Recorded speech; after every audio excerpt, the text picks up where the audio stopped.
Call this meeting to order at 6 o'clock. We'll begin with the invocation and pledges to our flag. Dr. Roscoe. Yes, sir. We have Ms. Janice Hernandez, who's going to lead us in the invocation, followed by the Pledge of Allegiance. Sir. Almighty God, allow us to collectively bring reflection and wisdom to our needs. May we use our expertise and our judgment to contribute to the well-being of our students and the families that we serve. May we be listeners more than speakers, and may we always have in mind your will for the future of our district. In your name we pray. Amen. Amen.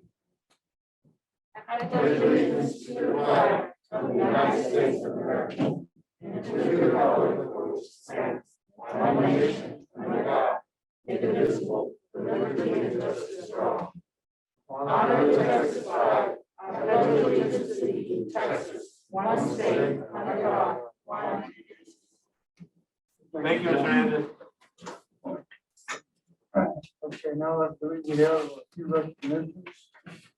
Yes, sir. We'll stick with Ms. Hernandez. Obviously, we want to recognize our students of the month from our campuses. And then we have another very special recognition tribute that we'd like to do with one of our board members who is attending this last meeting this evening. So we'd like to take this opportunity to recognize our students first, and then we'll come back to Dr. Keith. So our first student that we have tonight is from Southwest Elementary School, Yaneli Lopez Martinez. Yaneli Lopez Martinez is a hard worker, and she works hard to succeed in academics and meets all of her goals. She is happy to help other students succeed as well. She's a team player. She translates assignments and assists Spanish-speaking students. Yaneli is very proactive, and she's very responsible and respectful. She keeps up with her assignments, and she treats teachers and students with respect. It's a pleasure to have Yaneli as a student. Keep up the good work. Thank you so much.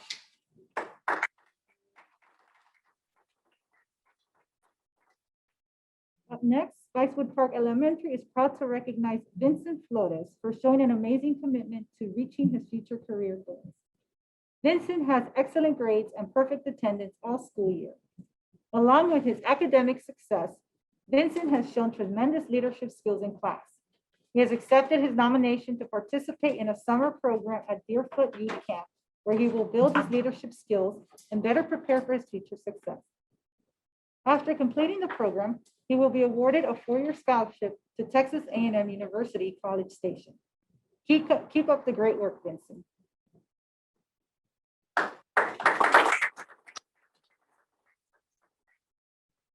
Next up, we have Breathitt Middle School, who would like to proudly recognize 6th grader Abigail Guest for her outstanding academics and attendance this school year. Abigail is viewed as a widely intelligent, extremely hardworking, motivated, and caring individual. She is full of kindness and is always willing to help support her family, friends, and teachers whenever possible. Abigail brings creativity and a positive attitude every day. She is the little sister to the big brothers, big sisters of South Texas, and has loved her one-to-one mentoring relationship. She is also an animal lover and activist, and currently has 20 different animals at home. While Abigail knows the world is full of opportunities, she is currently interested in attending Georgia Tech University and obtaining a public service endorsement to pursue a career as a police detective. Lastly, Abigail was beyond thankful for the recognition, but also emphasized the need to commend teachers for their very important role of teaching the next generation. Congratulations.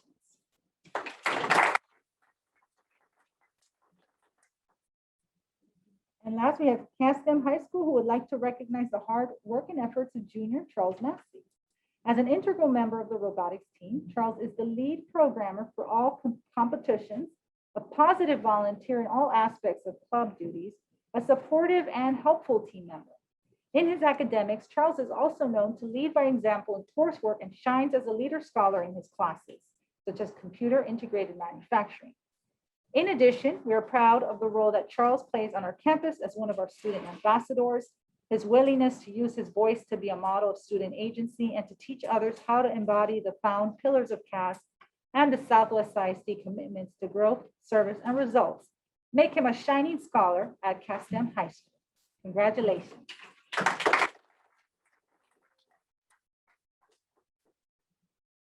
And that concludes our student recognitions. We do have a special presentation. As Dr. Verstook mentioned, today is Dr. Byram's last board meeting.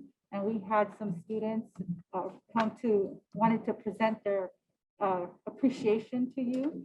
So they came by and dropped off some cards. Yes. Thank you. Thank you. There's thousands of them. Yeah. And for your years of service, we also have a special video presentation.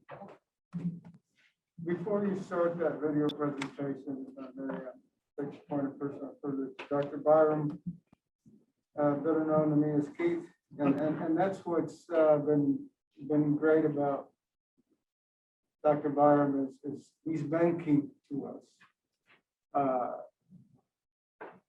It's been an honor to work with him on the board. 20+ years for me. It's been an honor to work on the facilities, which at one time was the architectural and building committee. But more than that, it's been a personal privilege because I consider Keith a friend. It's been great working with him with the Southwest family.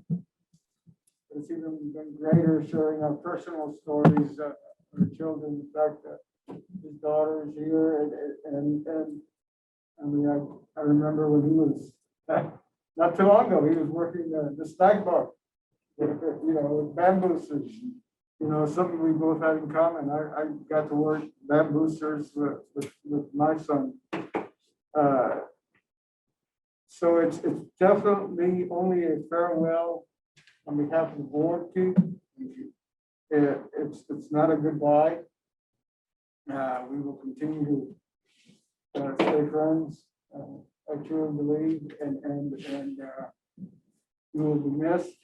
But it's also time to be with your family, and you understand that. We understand that. And goodbyes are never easy. But thank you again. And with that, thank you. Can't wait to see this.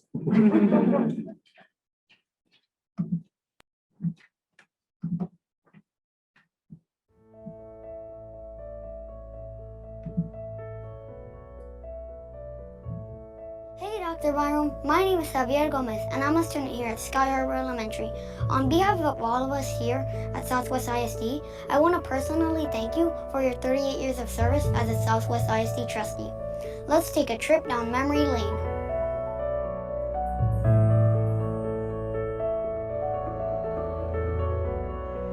You were first elected to the board in 1984. Since then, you've spent years volunteering your time to make important and critical decisions for us students here at Southwest.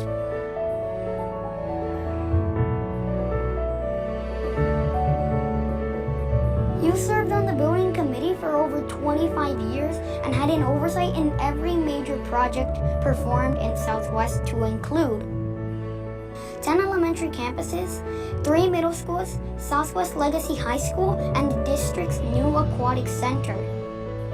Here you are at the grand opening of the district's school-based health clinic, a service that has helped hundreds of Southwest families.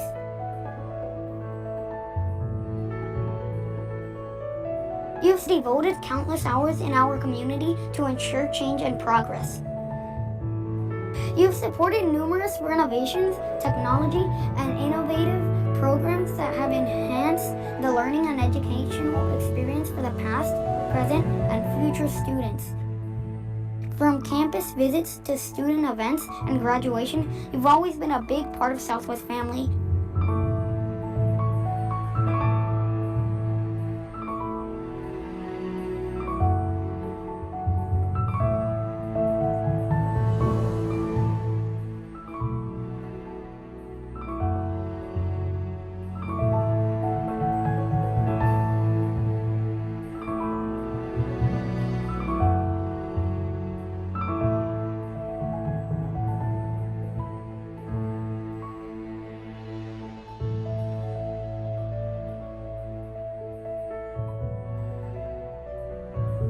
From all of us, thank you for your years of service.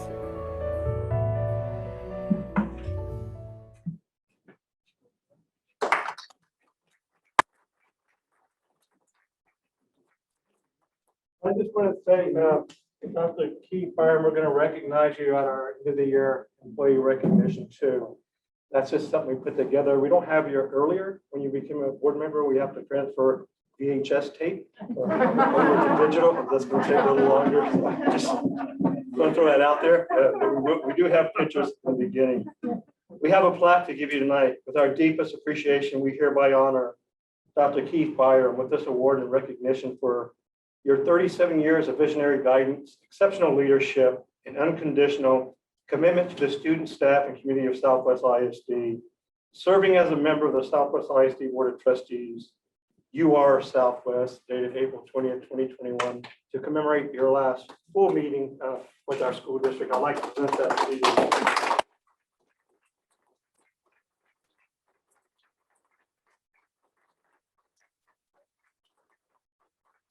I want to say anyone who, and I don't know what it is. I see on the poster 36. I heard today 38, and the plaque says 37. So we're going to say almost 40. So for almost 40 years, Dr. Byron has dedicated himself to education, and I know he had a great career with Zachary as well, or with a subsidiary of Zachary.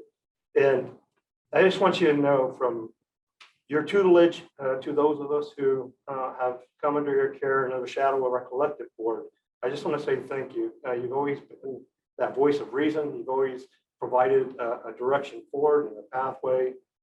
And I just want you to know you have changed positively countless young lives who are now outliving and doing things that they wanted to do in their life coming through our system. You've been a very integral part of that. I just want you to know from the bottom of my heart, I thank you for everything that you've done for me personally and that you've done for this school district, this community. And you are very much appreciated. We do not want you to ever leave. So I know it's okay to tell everyone about your new role with the Somerset Historical Society and about some ideas that you have in collecting our history and working with us. And we look forward to doing that with you. Okay. So it's never going to be goodbye. It's just so long from now. We'll I had see to you. find some way to be back. This all, thank you, thank you. The floor is yours. Okay, well, thank you, Dr. Burstip, for the kind words, far greater than I deserve. And but you're a great man, and I appreciate that. By the way, I just thought I'd tell you that it seems that God has blessed our community and our school district for years. I've sat through 5 or 6 superintendents, and everyone seemed to be the right one for that time. You know, we were small and we weren't doing much. We got a good superintendent today with Dr. Burstip, because it's just exploding out here. Dr. Burstip is the right man for you. And so I thank God for that. I thank God for the opportunity of serving with all of you. I guess President Vasquez, I want to thank the board for allowing me to be a part of this board. You know, we were together a long time, and you know, we never really fought. I mean, we had some disagreements sometimes on process, but never on the content, never on what it was we were trying to do. I have a few words I'd like to say. Can you bear with me? I know how it is when you have a speaker who talks too long, and I'm sure that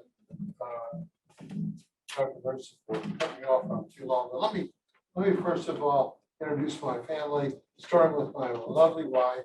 And please stand so they can see you. And thank you. She was a good advisor to me when I was off track. And you know, and she was very encouraging. She was good at reminding me if we had a meeting. She, you know, when none of us could really be very good board members or superintendents or really anything if your spouse doesn't support what you did. And she always did, and it wasn't easy. And I'd like you to think about how many Tuesday evenings she had to eat alone because we had a meeting. I'd like to recognize my son, Dan. Yeah. Dan is a Southwest graduate. He graduated from Texas A&M with honors from the construction management group. He currently works with Joris as a construction manager. He is a great construction man and a great person. Thank you, Daniel, for all your help. I'd like to also introduce Ariana. Y'all will probably remember her more because it wasn't that long since she was here. But she was the valedictorian of our class. She was also an honor student at Texas A&M, as Daniel was at Texas A&M. And she went on and now is a third grade teacher in the Northside District. So she, I love to listen to her tell her war stories. It's great. I also want to recognize my middle daughter, Ashley, who was also valedictorian at Southwest High School. And she went on to Texas State, and she was the highest ranking student at Texas State.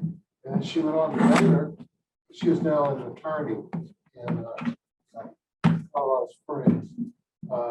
And the other guy over there, he's my son-in-law. And yeah, let's go. And I was very fortunate to get a good guy for my daughter, who's very sweet. I just want to say a couple of things here that I think are important. At least they were for me. In 1984, I came up here to Rachel's to buy some minnows to go fishing.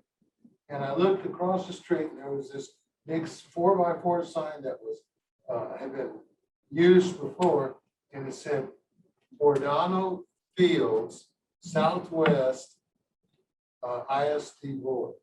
Now I didn't know what that was, and so I went over to see Frank Reynolds. Anybody remember Frank Reynolds? He was the principal at Southwest, and I said, "What does that mean, Bordano Fields?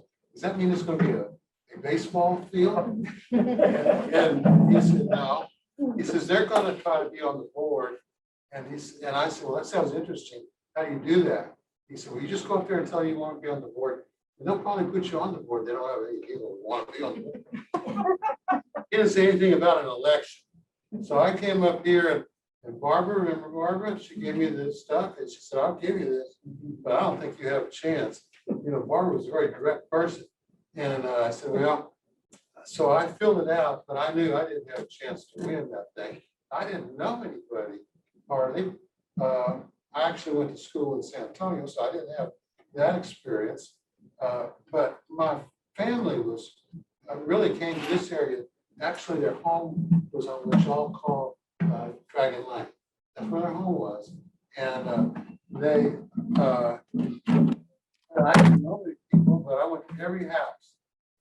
So I realized that a lot of the houses were not even in the Southwest District.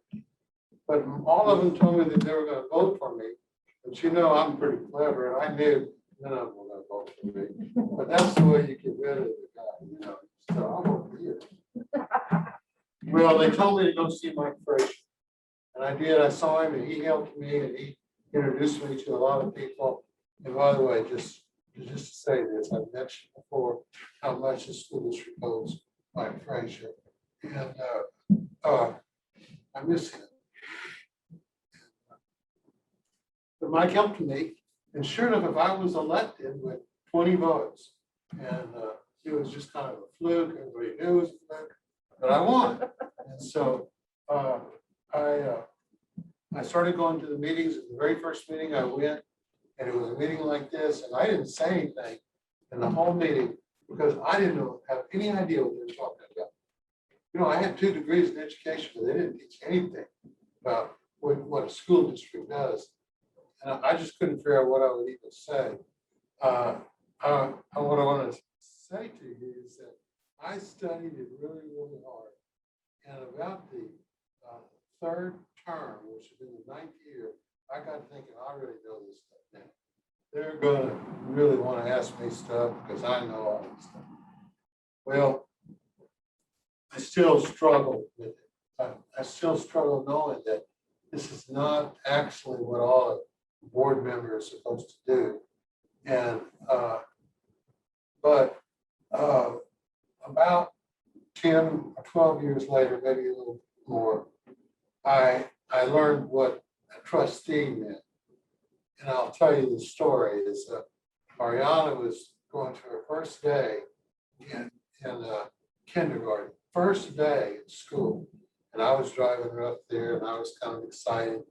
And I looked over at this little child and her eyes were about this big. And I said to her, I said, Ariana, what's the matter? And she says, Daddy, I'm scared.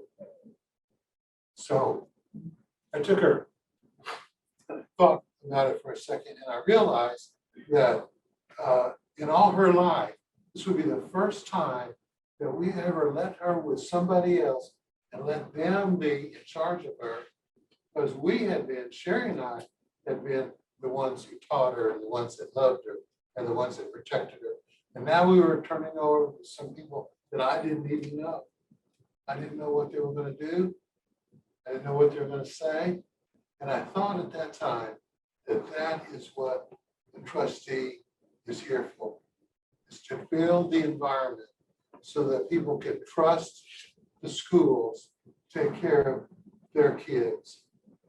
So I have spent since then trying to figure out the main components of the board, trying to create trust. And each of you board members already do a lot of these things. And you have maybe your own feel of what to do. Here are the 4 things that I want to pretty much leave you with. The first one really is compliance, meaning we have procedures that we've set up. And the board, as a board, we want to make sure that people are following those procedures. And you think, well, that's kind of natural. You'd be amazed at people who try to go around the procedures. I know I would work at a company before, we try to do that all the time. But we as a board, have to make sure that they're doing what we have asked them to do. We can't just assume that they're going to do it. Secondly, efficacy, meaning it doesn't work. We have procedures, but are they working right? Are they producing the results that we wanted? You know, nobody has more data, isn't that right? Nobody produces more data about what the processes are doing than we do in education. And are we looking at that data in our board meetings and other times to make sure that it's doing what we want it to do? The processes are working. Thirdly, honor and integrity. As board members, we have to have honor and integrity. We have to do what we think is right. And we have to do what the Lord tells us, whoever person you are is telling you to do. You can't go off and not be honorable. And then fourthly, collaborative leadership, collaborative environment. And that's putting together a system where people work together. I know, you know, Dr. Versa sure knows, knowing all the other districts. If the board cannot work together, then the school district cannot work together. We have to have a collaborative approach. And then the last thing I'm going to say is sometimes on the board, we get really concerned about who's doing what, who's doing this and that. But you know, that's really not our job. That's for the superintendents. We need to be focused on the processes and not so much on the people.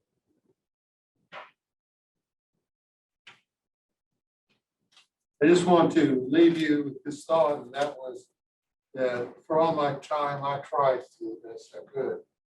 I didn't always do it, but I tried to. I know you will as well.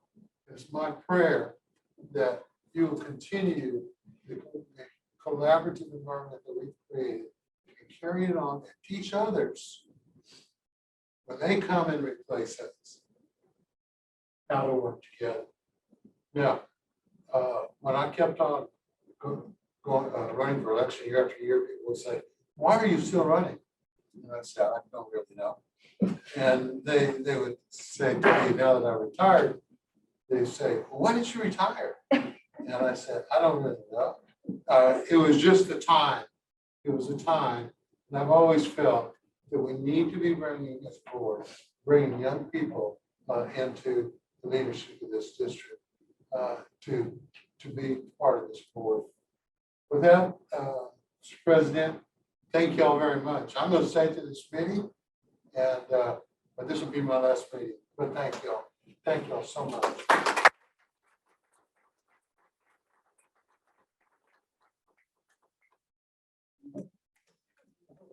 Did I talk too long? I said, no, I think for each year, you get 1 minute, you're right on time. But I could tell that you trained other superintendents. Yeah, that's one thing I was gonna bring up, he also trained other superintendents over at Texas A&M San Antonio with Dr. Hussle. And he invited me a couple of times to speak to the future superintendents, and I tell you what, I'd hire any one of those, if we could get rid of Lloyd. He's too good. So we're gonna keep Lloyd for a few more. Yeah. 10, about 15 more years. For Lloyd. But, Keith, man, it's gonna be a tough meeting. Two of my greatest mentors will not be sitting to my left or to my right. So keep a seat on the porch for me. Okay, I'll be joining you. Yeah, we'll go down to the lake. Yeah, we're done to the Lisa Trish. Fellow board members, would anyone like to say anything to Dr. Barb at this time?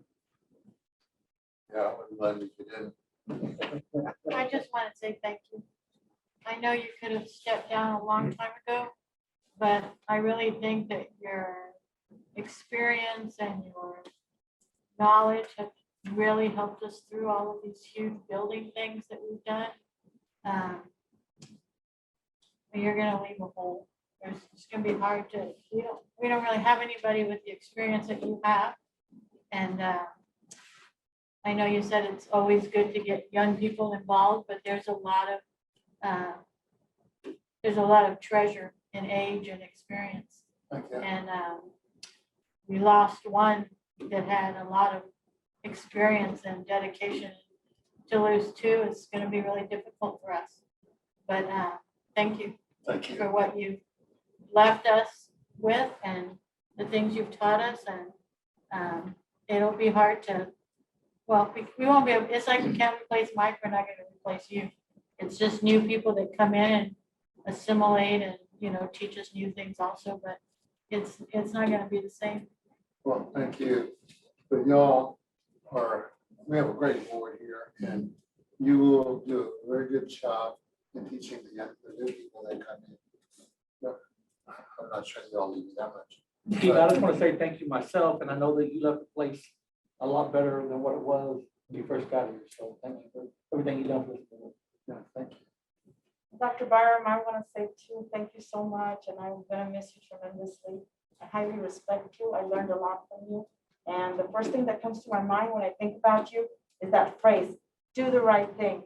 And that's because the very first time that we had a retreat, I was paired with you. And we highly talked about it and in-depth discussed doing the right thing. And that's not what it was about, but that's what you and I talked about. Yeah. So I will never forget that. Thank you. Thank you. Thank you all. Okay, Dr. Russell, that's all for recognition. Yes, sir. Okay. That does complete our recognitions, and we're ready to move on to consent. Can I just make a Before notation? we go to consent, do we have anybody signed up for public comment? No, No. Now we, Item D1 under consent, I just know, I had, Ms. Bernal, you pointed out that item D1 under consent, those are three field trips that took place with our CTE that were time sensitive, and we wanted to make sure that we governed from the board, but I signed off on 3 of those trips so that those students could participate in scholarship opportunities in land judging and some other animal judging. So if you look at those 3 notices, I think Tarleton, Texas A&M University, and then another location, you'll see that those trips have taken place, but we still wanted to keep it part of this packet that we're transparent with the board. which is the norm. Okay, board members, is there any other item on the consent agenda that you would like to have pulled? Hearing none, you've all had the consent agenda before you and looking for a motion. I have a motion I second. and I have a second. All in favor, please say aye, passing the consent agenda. Aye. All opposed, same sign. Thank you, motion passes. Before we get into items of information at this time, oh, I was gonna say family, they like to say. So I guess- Okay, we can move on to construction update. Yes, sir. Today, we've got Ross here to kind of get you updated on some of the projects that are going on, some of the things that we're looking at through the summer. So, Yes, sir. We are going to start with Southwest High School Phase 3 renovation project. I know this document you have in front of you, if you can't see the screens, it's the Fluger document.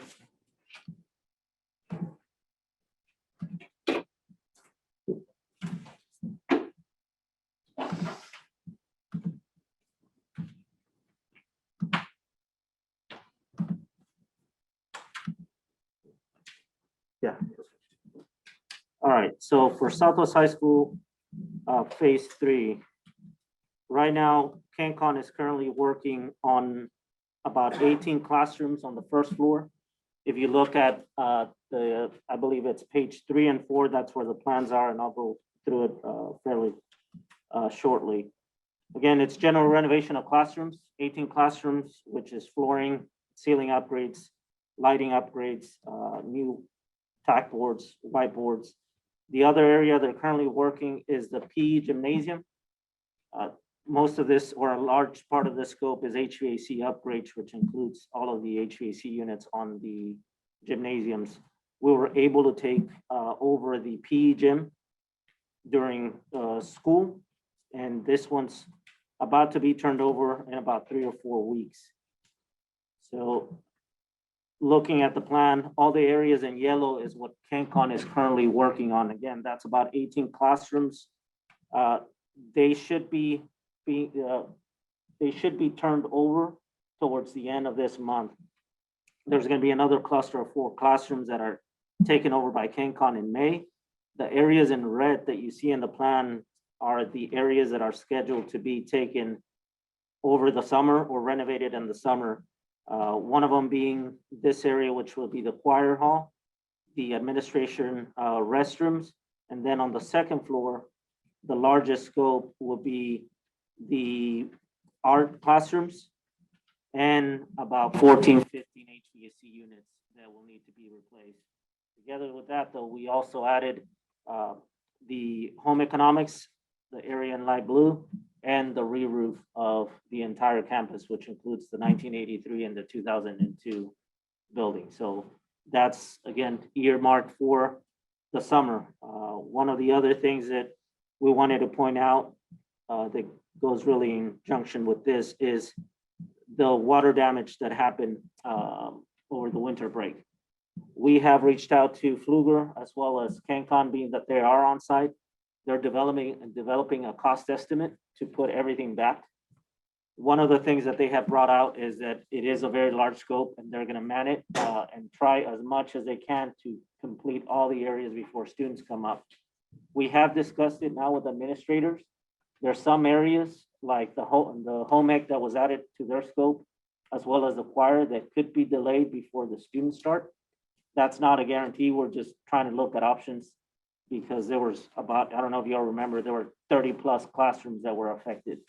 So right now it's just, we're gonna get a cost proposal and a time proposal to be presented to you all once we receive it, and really kind of set a schedule together so you all are aware of the plan moving forward. So we had Black and White come in and do kind of the restoration, get the drywall out, get the humidification systems in there, dry the building out. They've cut drywall certain levels in different rooms. It just depends on the flooding that happened. All the VCT tiles kind of have to be replaced because that stuff's got sat in water too long. So we have CanCon pricing that to give us how we can get this thing moving the fastest. And so we'll probably look at our contingency that we have left in the package. We will get insurance, and so that we're working through that.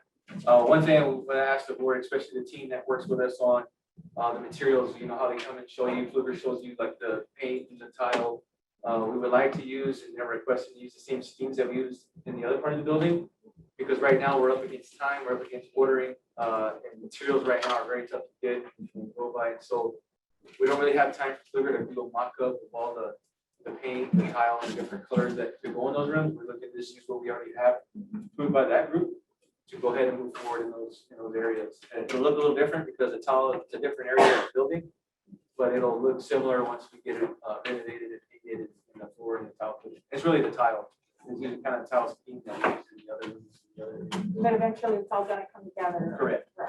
It'll be those 32 classrooms. It's the science labs and some of the Right, classrooms that some we're general ed classrooms and science We labs. have the health area that we renovated, that did, so that's kind of all I can replace, but you can just replace it. Do And we feel confident that we're gonna be ready when school starts again in August, or is that up in the air? so it's gonna boil down to how fast we can get negotiated cost and supplies ordered. Everybody's building in the summer. And then like Rafael talked about, like the home economics and the art classroom, some of those things that are, we're gonna have to prioritize what they can do. They think they can add a team to it, but it's really gonna boil down to us getting all the materials fast enough and ordered here. And if they can get enough people there we will have enough classrooms to have started school and have enough classrooms for face-to-face. Fortunately for Southwest High School, it's a little bigger than Legacy. We have some space like in the cave area that we've renovated. It looks nice. And so it's really those specialized classrooms, like the science lab. We'll make sure we have enough. If we can't get them all, we'll make sure we'll have enough to start the school year. So that's the goal of the team. But we kind of need to really what would slow us down is we have to stop and wait, reorganize and have Fluker come up with plans. We're just going to kind of use, and it's really tile, paint, drywall, that need to be looked at. But no work will go back in. It's just those areas that we need to make sure that we can move forward. Hopefully, can't guarantee we know all the construction, but KingCon is set to finish their construction with what they had on their plate right now, and they're really they're looking into it, but they're pretty I would say positive that they can make it happen with some slight adjustments. Right. With our schedule. Any questions on Southwest High School Phase 3? Moving on to Scobie, the Scobie renovation. I will move on the screen on the plan. You guys can follow on the pictures. They have taken over several areas on the first floor.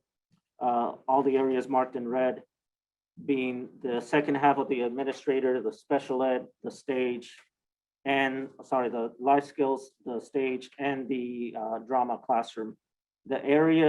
All of the area on the first floor that's life skills and admin, as well as the stage, is scheduled to be turned over back to the campus in about a week or so. We have received our fire marshal walk. We're just waiting on the architectural punch list. The next item is on the locker rooms, and I believe that's the third page of pictures you guys have. The locker rooms, the renovation entailed all the new painting, new lighting, ceiling, flooring, as well as partitions on the new restrooms and tile in the new restrooms. That one's still about a month out from completion.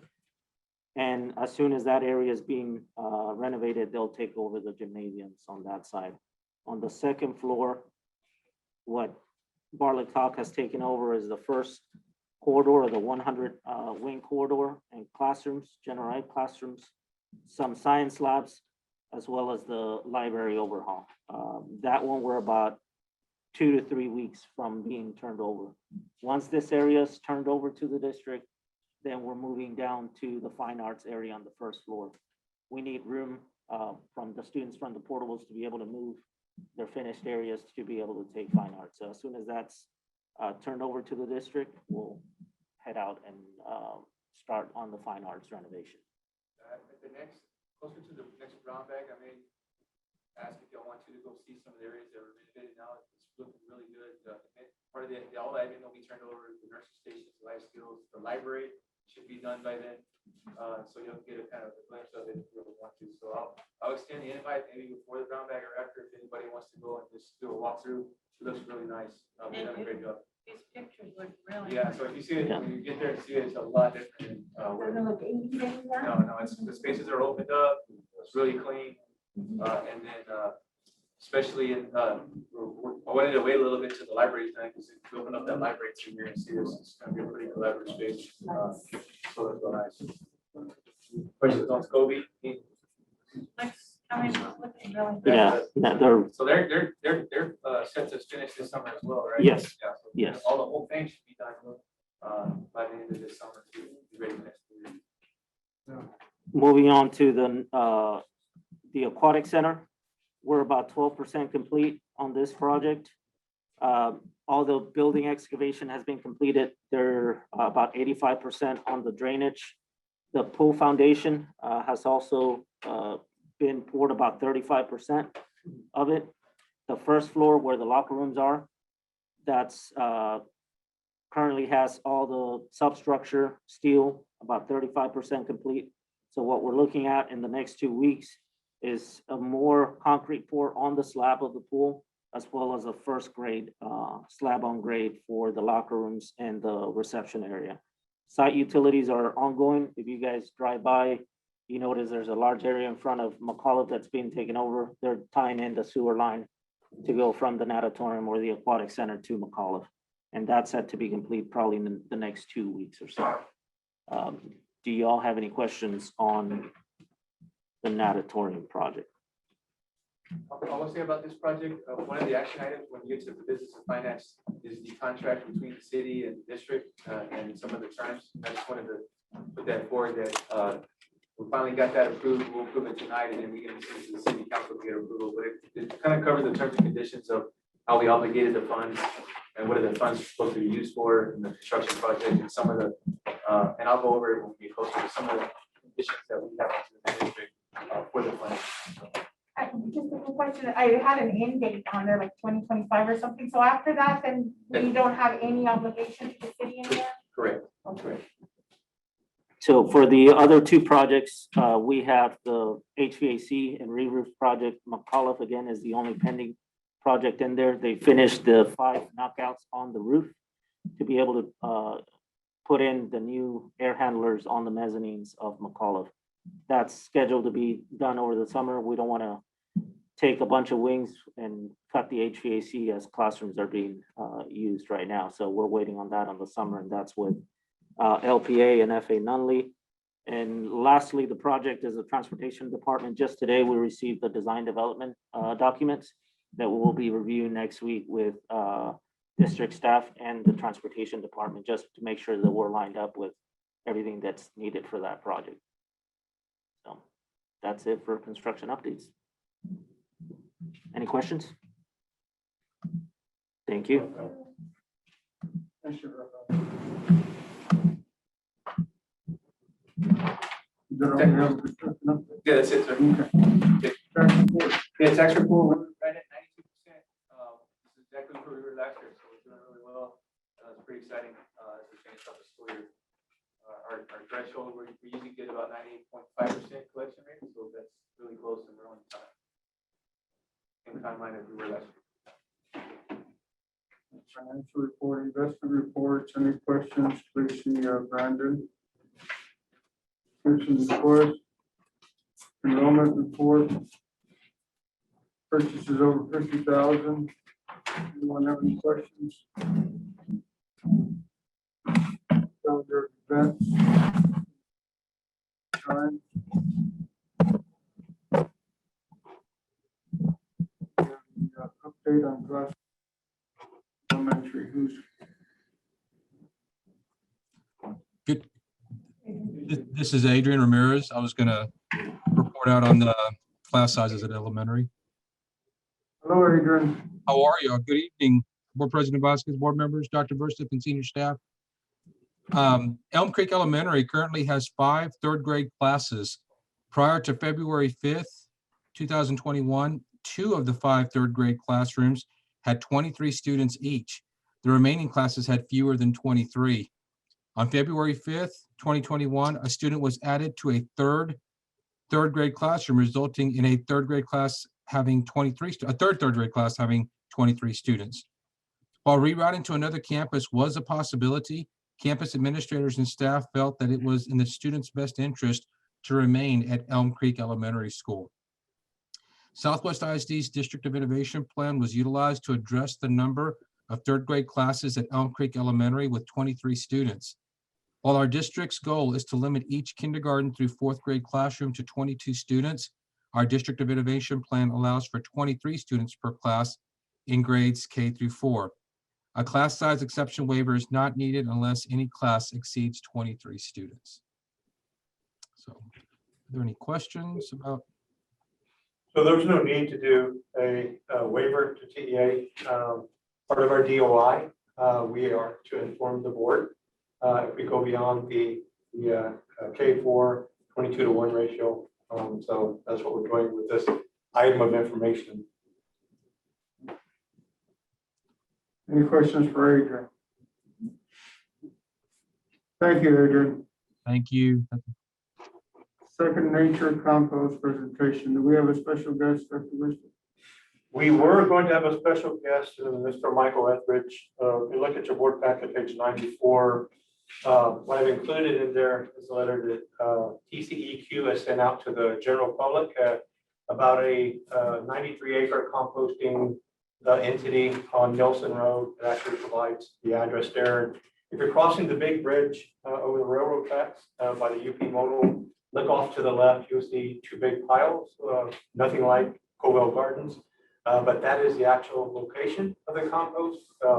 Michael Etheridge, who is one of the co-owners, stated that he would come and do a presentation to the board. I did receive a phone call yesterday that he had a conflict and asked to reschedule for the brown bag, that it was easier for them to come during the daytime to present some information. I expressed to him the concerns that we have as a governing body of the public school that's in proximity to such a site would have. We would anticipate that there would be an odor that would carry over to our outdoor events, either Meadow Creek or here Southwest Elementary, or centrally if we have any type of outdoor activities happening.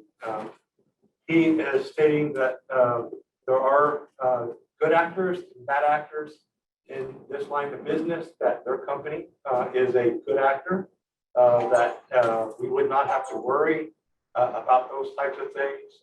Actually, he's actually moving on to the site to make that his residence as they begin their business. So he will be nearby and close by, according to him.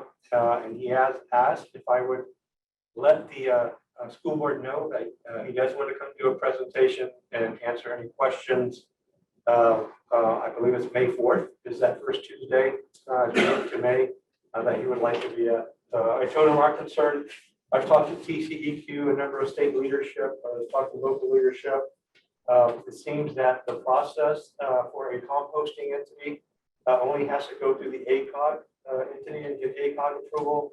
They have to meet certain criteria for TCEQ, and then it's up to the executive director of TCEQ to issue their license to go ahead and start receiving some of those elements that they're going to use for a decomposition that will turn into compost. In my conversation with TCEQ, their biggest concern from the list that they know that they are going to receive is sewage sludge. And I expressed that to him. He has stated that the way they do, as soon as that sludge hits the ground, they start the process of breakdown of enzymes, and we should not have any permeating odor or any unsightly. They're also calling in to have some trees and stuff around the actual site to make it more appealing. It doesn't look bad right now. If you look over there, it looks like a really organized area, but the whole decomposition process is really having to leave stuff out in the open and let nature do its breakdown with some chemical help. And I don't think there's no way we can stop this other than we can flood TCEQ with our concerns and with the fact that these type of entities always seem to come to this side of San Antonio for decades now. It's nothing new, and that type of thought process and thinking really needs to change. I think at our local level, need to change at our state level, that folks need to not put these type of entities where there's an underserved population. So I've had a number of conversations. I'll be willing to sit down with any board member who wants to sit down and have a conversation around it. My hope is that Mr. Etheridge will be at the brown bag. We can ask him direct questions. He is very enthusiastic about becoming part of the foundation, Education Foundation, and creating opportunities for students. And I think that's a conversation I'd like to engage in, much like we did with Covell Gardens some decades back, that benefit our students. They have to have these type of amenities in their backyard. That's what all I have on that. I can take questions if anyone has questions, or. Anyone have any questions? I know we had a small discussion on this and TCEQ has pretty much approved them. We thought about maybe looking into hiring someone to fight them, but I think that would be an expense that, number one, come out on the wrong end. And number two is they may not be as willing to partner up with us, but with the foundation. So I think it's best to create a new partner for our foundation. Anyone have any questions, please see Dr. Versta for have any ideas or find something out. Dr. Versta, if we see his presentation at Brown Bag and we're not like satisfied or feel like this is something that we want to, really endorse or anything like that, do we still have time to send our concerns to this entity? I believe when the executive director gives their final approval, that there is a 30-day window that they would take public comments, concerns. We can ask for a public meeting at that point, at which time they would have to do the presentation again for general public. But then if the executive director feels it needs to go to a committee, he can appoint a committee to look at it and either overturn the executive director's decision or support his decision at that point. Has he already given the approval or No. not yet? Not yet. So potentially we have 30+ days. I take that back. They've given the first level of approval, which was a written kind of synopsis of their plan, models of that's going to use. Right. Now they have to meet some type of physical requirements, which they're doing bulldozers on the site, and then they come out to inspect it and make sure it meets all the criteria under TCEQ. And at that point in time, so it looks like, to my best guesstimate, it would happen within the next couple of weeks. And then from that time, my understanding is we have the 30-day window in order to ask for a public meeting. Is there another facility that's nearby that we can? Yeah, interesting. Right next door is the San Antonio composting. But I asked a question. I said, well, do they take in the same type of materials that you have listed here? And the answer is no. They take in more brush type stuff, so it's not a comparison. They reference the dump right next door, Covell Gardens, saying we're taking the same material the dump is currently taking right now. We're not taking anything that they wouldn't take. The difference is at the dump site, that is covered up pretty immediately with cover, and their process, it has to be kind of exposed. But he says even if they have to leave it exposed, you don't see it from the road and you don't smell the odor of it. Those are the things. New Earth is an example, a comparable company, New Earth out IH10. So I drove by New Earth one weekend and I couldn't smell anything, and they're more appealing. I know there's another one Mr. Sullivan told me about on 37, and I forget where. And I mentioned that to him. He said, no, they're horrible. They're bad actors in that business. And I understand that as just a constant permeating smell that never goes away. Is that I-10 and Foster Road? Yes, that's New Earth. Yeah, that really stinks. Well, the one I'm talking about is the It says that 160437. the parking lot just, it's horrible. In the summer, that the stench is really bad. I've been out there, it's bad. If Dr. that's the same one, Foster Road and I-10, it's really bad. Dr. Bertram, they can be, this facility, they can be bringing in like dead animals and all that kind of stuff too? On the TCEQ letter, it has listed in the first paragraph, organics, municipal sewage sludge, septic, disposable diapers, paper products, soil by human, excreta, yard trimmings, mulch, clean wood materials, vegetative material, paper manure, meat, fish, dead animal carcasses, dairy materials, meat, vegetable oils, and greases. So when I mentioned that to him, he said, we don't take all those. The TCEQ letter has to include all those. So part of the presentation, I wanted to hear what are you taking. In my conversation with TCEQ, the executive director said that her only concern, based on what she knew they were bringing, what materials they were accepting, was the sewage sludge. Was her only thing that she said could be a problem.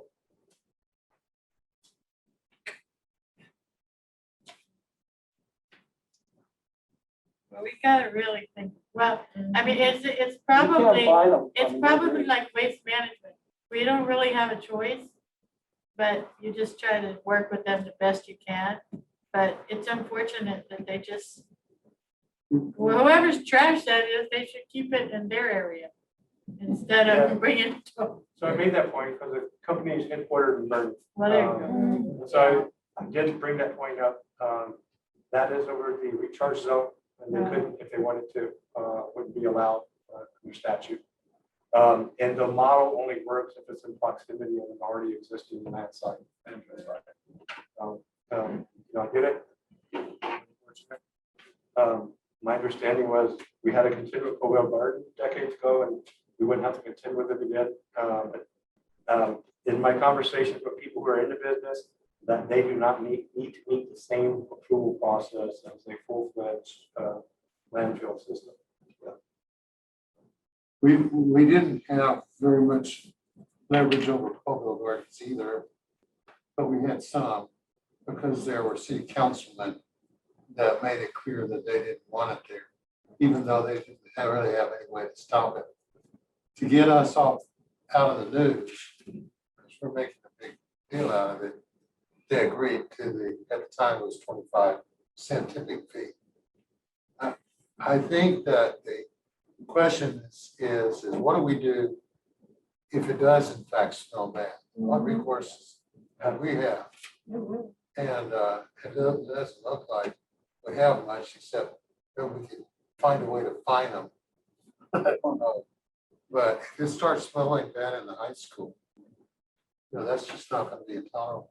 Now, one thing about an open meeting, well, we can fill that thing up and make it very uncomfortable for them. And they may become a little bit less sure of themselves and maybe make a commitment. What you really want is a commitment on what they're going to commit in terms of tipping fee or something. Is it city, is it in the city or just in the county? It's a good question. I actually think it's in the city. Because if it's in the city, we could get, our council person to help us, Yeah. but if it's just in the county, I don't even know what that is. Well, and that's what happened last time. A city councilman, maybe more than one, made it publicly clear that he was against it. Okay. And that really was all the leverage we had. And they weren't. And there's nothing else we could do. So we have made a lot of money off that tipping fee Yeah. for those past 20 years. I know one time we started them on the height. Is there a height?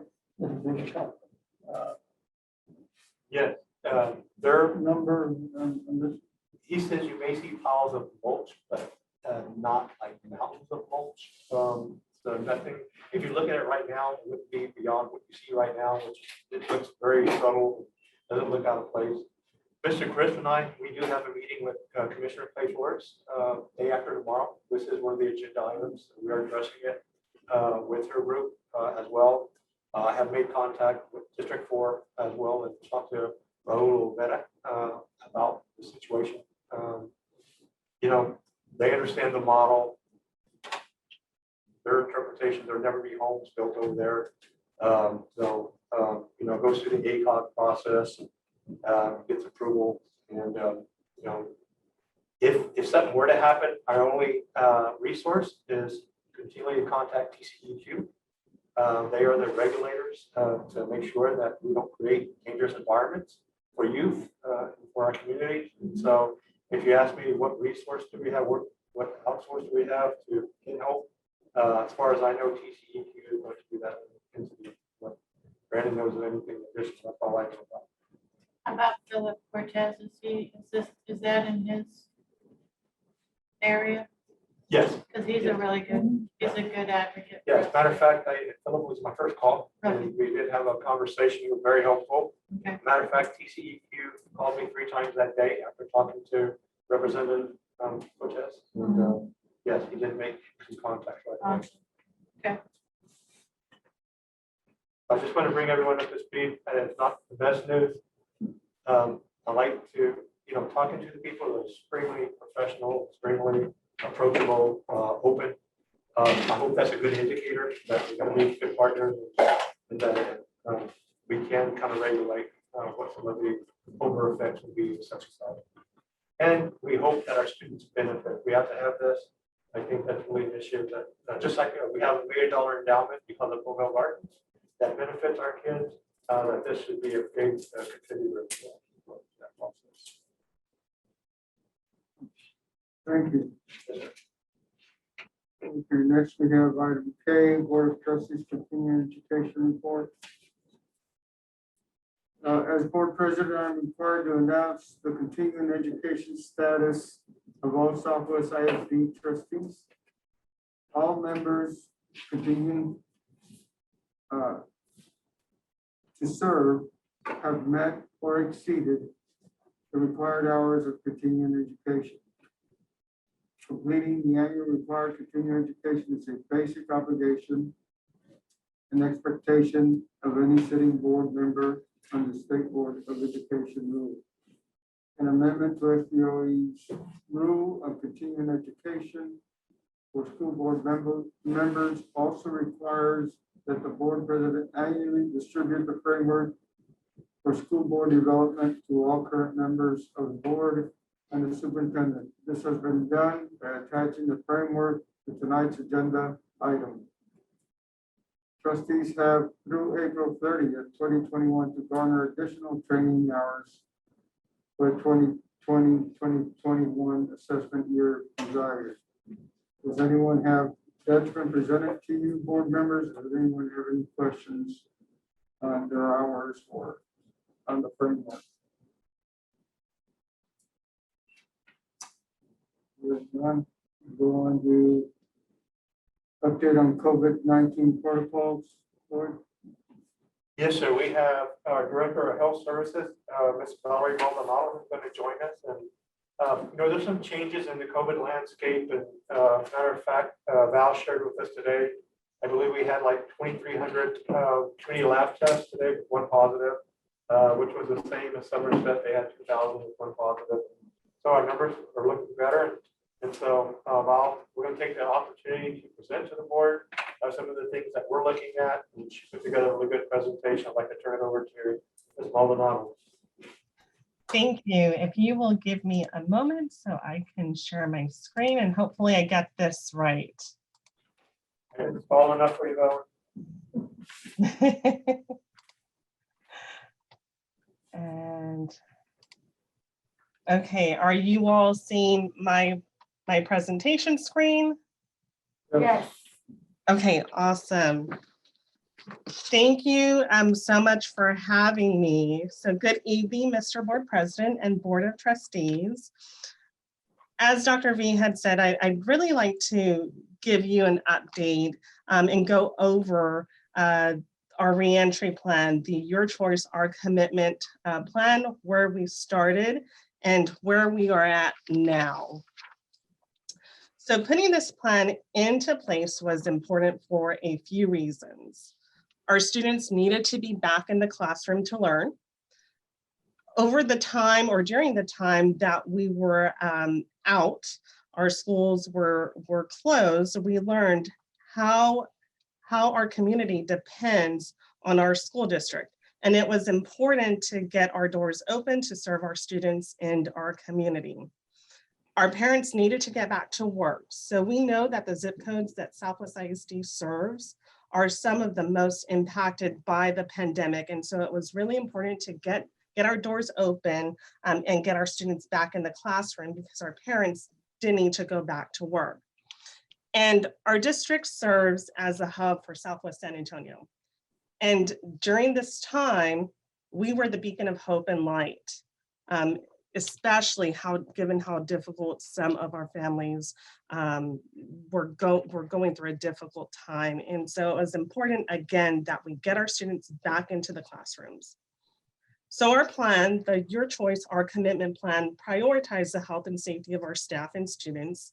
And in preparation for their return at the beginning of the school year, our goal was to reassure staff and students that we really did aim to bring them back safely and to contribute to the slowing of the spread of COVID-19, thereby protecting all individuals, especially those who were at increased risk. So the first point in our reentry plan was prevention. And so I'd like to review the practices to mitigate the spread of COVID-19 that we currently have in our district. So when we talk about prevention, we're really talking about a layered approach to doing what we can to ensure the safety and health as much as possible of our students and staff. This was really a big collaborative effort between our safety department, our facilities and maintenance department, transportation, special education, child nutrition, human resources, benefits, and health services. We implemented the use of masks, knowing that they are most effective when everyone wears one. This is a very important factor during contact tracing. We definitely ask about the use of masks when somebody has been within close proximity, within 6 feet for more than 15 minutes of a COVID-19 positive case. And the wearing of masks has really become a part of our students' routines. Even our smallest students wear their masks very well now. Upon our students' return to our campuses, hygiene and respiratory etiquette lessons were given by our wonderful teachers. Hand washing is one of the best ways to help protect yourself from getting sick. And so it was important that we drove those lessons home with our students. The safety department also ensured that all of our campuses and departments had access to hand sanitizer. Facilities and maintenance ensured that we had the tools and protocols in place to keep our campuses clean. We wanted to make sure that we did what we can to reduce the germs on surfaces. So that way we reduce the risk of infection. And while we know that this is not the main way at all that COVID-19 is transmitted, again, it was just a layer to our complete and total approach to mitigating the spread of COVID-19. Then we also implemented physical distancing, which is also known as social distancing. And we implemented it to the best of our ability in our classrooms and outside of our classrooms. We knew that 6 feet of distance would be difficult to maintain as more students returned. And that's why, again, the layered approach is so important. So an update to the physical distancing per the CDC guidelines is that 3 feet for students in classrooms where mask use is universal and community transmission is low is acceptable. Adults should still maintain that 6 feet of distance as much as possible from other adults and from students. But given that our community transmission rate is low, 3 feet whenever possible and whenever feasible is definitely something we will strive for. So not one of these safety practices is 100% effective on its own, but the total of these together are really effective. And so the graphic down below is just the layered Swiss cheese. You see there are holes that are then covered up with the next layer. And ultimately, that does mitigate the spread of COVID-19, but not one of these practices alone can be 100% effective. So the second point of our reentry plan is incident reporting, and that covers isolation, quarantine, and contact tracing. Benefits, HR, and health services worked diligently together to address situations in our staff, and health services address situations occurring in our students and our Southwest ISD families. We identified those COVID-19 positive cases that needed to be isolated until they were no longer considered infectious. We implemented contact tracing to identify those staff and students who were within close contact of a test confirmed case of COVID-19. We then identified those that needed to be placed on quarantine. There has been an update that we've implemented to the quarantine period. Shortened quarantine periods are now acceptable. We went from 14 days to 10 days or 7 days of quarantine if you're identified as a close contact, as long as you have a negative COVID-19 test on or after that 5th day. So we still want those who are identified as close contact and who are coming back based on the shortened quarantine time periods to monitor themselves for the total of the 14 days to ensure they don't develop any symptoms. And then fully vaccinated people without symptoms no longer need to quarantine. And fully vaccinated means you've received both doses of the COVID-19 vaccine and you are 2 weeks past that last dose. So again, masks are an essential factor and to consider rather during the process of contact tracing. And when we contact trace, the main question or our go-to question is, were both people wearing masks? Were they wearing them appropriately and consistently, covering the nose at all times? And that has really helped to keep our school-related close contacts to a minimum. So this slide showed 3 scenarios that showed the importance of masks and what we look for when we contact trace. In scenario 1, both students are masked and they have been within 6 feet for more than 15 minutes. But since they're masked, and you see that the COVID positive person is the one in the lower left-hand corner, but since they're masked, there are no close contacts identified. In the second scenario, the COVID positive person is a top center student. He is masked, and there are 5 other students surrounding him, and they are all within 6 feet for more than 15 minutes. 4 of them are masked, and 1 is not. So in this scenario, the unmasked student would be identified as the close contact. In the last scenario, the third one, the COVID positive person or student is the unmasked student in the middle. All of the other students surrounding him were within close proximity, within 6 feet for 15 minutes or longer. And because the COVID-19 positive person was unmasked, those students would be identified as close contacts. Remember, masks are most effective when both parties wear one. So some additional mitigation measures that we have in place are our asymptomatic testing in partnership with community labs. We test our students and staff every week, those who volunteer to get tested. And out of the 25,000, well, after today, it's more like 27,000 tests, we have had 147 positive results. It says 146, but we did have a positive test result today. So we do implement contact tracing even with those asymptomatic cases, because again, that's part of the process to really halt the spread of COVID-19, and it has proven very, very effective. Additionally, we have had vaccination opportunities for our staff. So more than 750 staff members have been vaccinated as a result of our partnerships with University Health System, Centromed, WellMed, and Walmart. And honestly, that number is probably a lot higher than that. That's just the actual number that I have. There are some of these partnerships where I haven't received a number of how many staff went over there to get vaccinated. So again, it's much more likely that it's much higher. And now we have student vaccination opportunities.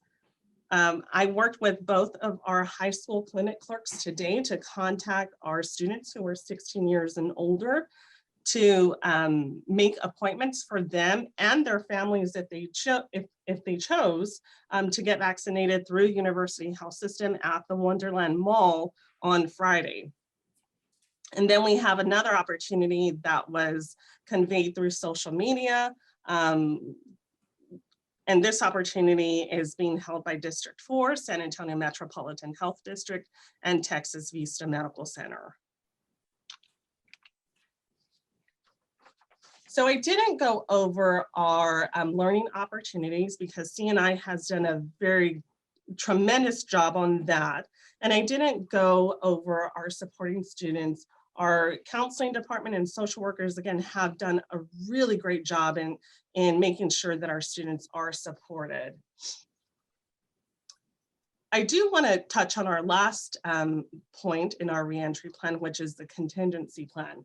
And really, we wanted to come up with a contingency plan in case, for whatever reason, our mitigation measures weren't effective or we had to go back to a lockdown.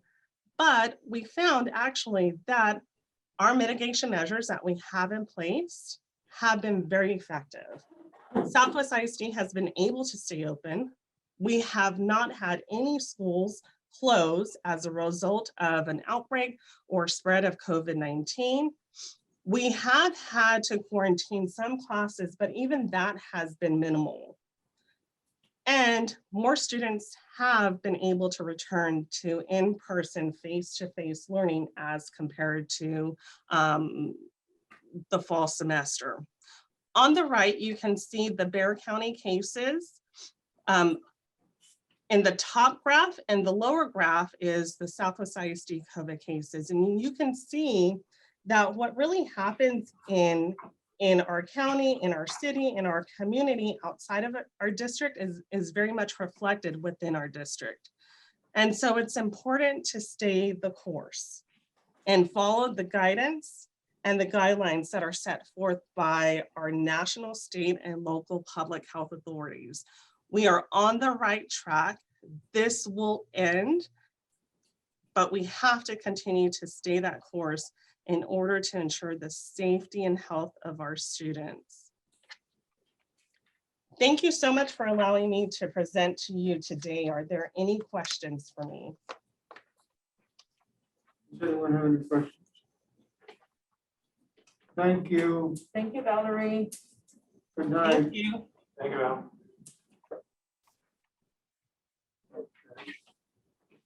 Wednesday, so we're not gonna have to talk about COVID. Update on end of the year activities. Yes, sir. Mr. Jesse Garcia has been working with our schools. We understand the importance of creating some normalcy in the lives of our youth and our communities. And so with the changing landscape, we definitely want to do some modified versions of different traditional end of the year events, especially for those older students who would be exiting us and going on into their other endeavors beyond post high school. And so Jesse's going to run through these and kind of give maybe a little detail about some of the modifications we're doing on the activity. Good evening, board members, senior staff. On the item of interest itself, there's a list on there that has all of the events that are coming up between the two high schools.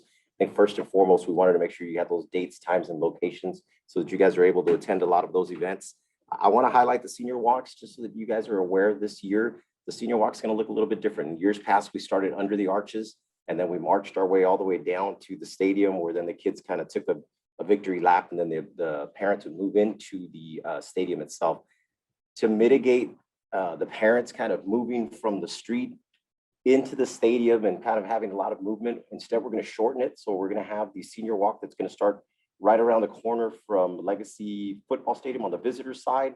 The students will come in, we'll make a couple of laps around, and we'll make some announcements about the students and who they are, with the parents already seated on both sides so that we don't have that movement from the street back into the stadium up there. And then we're planning on using the actual football field down here. And we're going to do the same thing with the Southwest High School students, and they'll come around from that visitor side as well onto the track with the parents, again, both seated on both sides so that we have plenty of room to kind of spread everyone out. So it is going to look a lot different. We won't have the card giveaway that night. We don't want that big culminating event. We don't want the folks to kind of linger in the area, just to err on the side of caution. We will be doing the car giveaway at North Park Toyota again this year, just so that you're aware. The dates are on there as well too for that, the car giveaway. Also for graduation, just to be aware, I know Brandon's probably got more information about that, but graduation, from what I understand with the Alamo Dome, the configuration is going to look different. In years past, we've been kind of in that corner. From what I understand, this year, they're going to open the space up a little bit more. We'll be kind of in the middle. By putting us in the middle and kind of spreading that space out, you'll be able to spread the families out as well. And so that will provide just some added safety for families to kind of sit apart from one another, yet have enough folks from the families to be able to come to the event and enjoy the event. Now, normally we have the employee banquet at this time of year. If we bring all the folks in, we did the math, it would be over 300 to 400 people in the building at that time. We didn't want to take that chance this year, so we wanted to make sure that we kept it small. So we will be at Southwest Legacy this year in the auditorium. We're going to have a smaller employee banquet. It's going to be just for the retirees.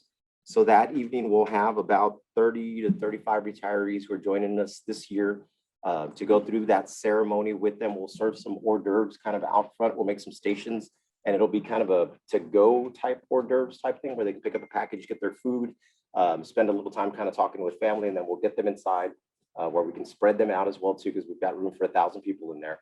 And then we'll do the actual presentation of their awards in there. And I know that our media department, Ms. Janice Hernandez, is helping us produce a couple of videos that they'll be watching that evening as well. And then we will still have the summer picnic. It still will be here at the Southwest Academy cafeteria. It's going to be a drive-through. Folks are going to come through, they're going to grab their plate, and then they can kind of head out wherever they're going to go so that they can kind of enjoy their summer barbecue. But you can see the rest of the events are listed on there. We have everything from the top 10 dinners, senior prom, and the athletic banquets. And just rest assured that all of these different groups are making arrangements to make sure that we adhere to some of the COVID-19 protocols, and we provide some of that space and continue to do a lot of the things that, like Valerie said, has kept us safe over the last 13, 14 months. Any questions? What are we invited to? You are invited to all of these, ma'am. And I know that they're going to get you invitations to all of those, a lot of them personally, so that you can. I'm sorry, we just feel so disconnected to our constituents at this time. We haven't really had any events where we've seen anyone or where they have seen us as well. It's, yeah.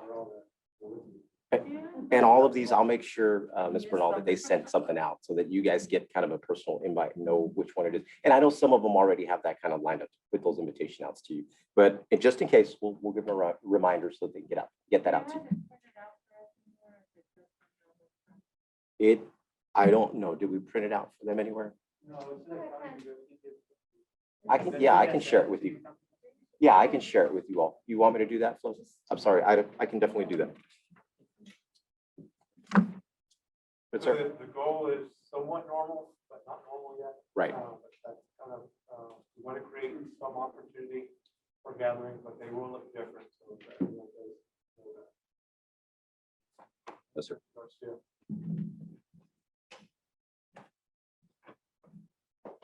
Wow. Busy. Well, it's a good thing that we're having a busy time again. Last year was kind of not so busy. Last year we were doing this meeting from our living room. And next year, hopefully, we'll be back to normal. Okay. Item 7, we'll put aside till after closed session. Item 8A, consider approval of Southwest ISD Scholarship Correction Plan for class of 2020. And I think we can tie in with that. Consider approval of Southwest ISD Scholarship Committee recommendations. Just say again, yes. Yes, sir. Thank you, board members. So the correction plan, last spring, when we sent out letters to our students who received scholarships, there was an issue that we saw that came up with parents, and we weren't aware of it till later in the fall. And so the letter itself that we sent out said, congratulations, the Southwest Independent School District proudly awards you the Southwest ISD Student Scholarship in the amount of $575. Scholarships award are dispersed at 575 increments per semester over a maximum of 5 years.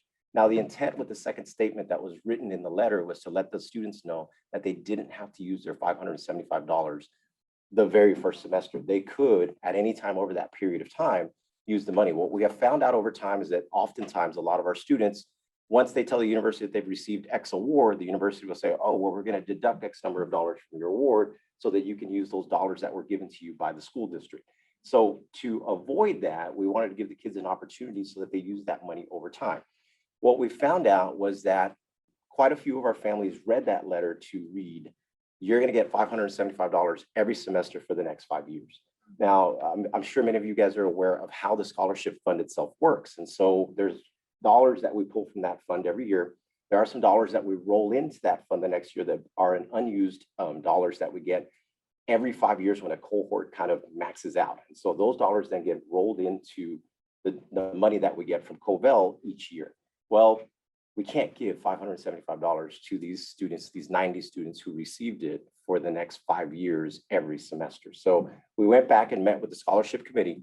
And what the scholarship committee recommended was that if we could do one additional disbursement of $575 for the 40 students of the 90 who were awarded, 91 actually, 40 of those students have already reached out to us and taken advantage of their $575. So what the scholarship committee recommended is that we give one additional $575 disbursement to these 40 students who have already reached out and taken advantage of that $575. Now, there are 51 students who have not taken advantage of these dollars and may not. We don't know that, but we could use the funds that aren't being used at this time to fund that. It would cost us about $23,000 to support those 40 students for an additional $575 next school year. So the idea would be we'd send a letter out to these students, let them know that you have an additional $575 coming this coming school year if you adhere to the regular requirements that you're always asked by the scholarship committee, and that you have continuous enrollment, so you don't drop out and then come back in, and you'll be able to get this additional $575. So the scholarship committee discussed it. We were trying to find a way to support these students who are already in college, already making that effort. We thought it would be a good investment of an additional $575 for students who are already taking advantage of this.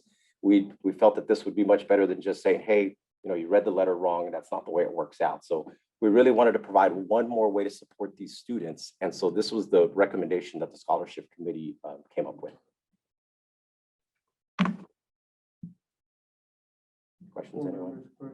So we're giving these students more money because the letter wasn't clear enough, Correct.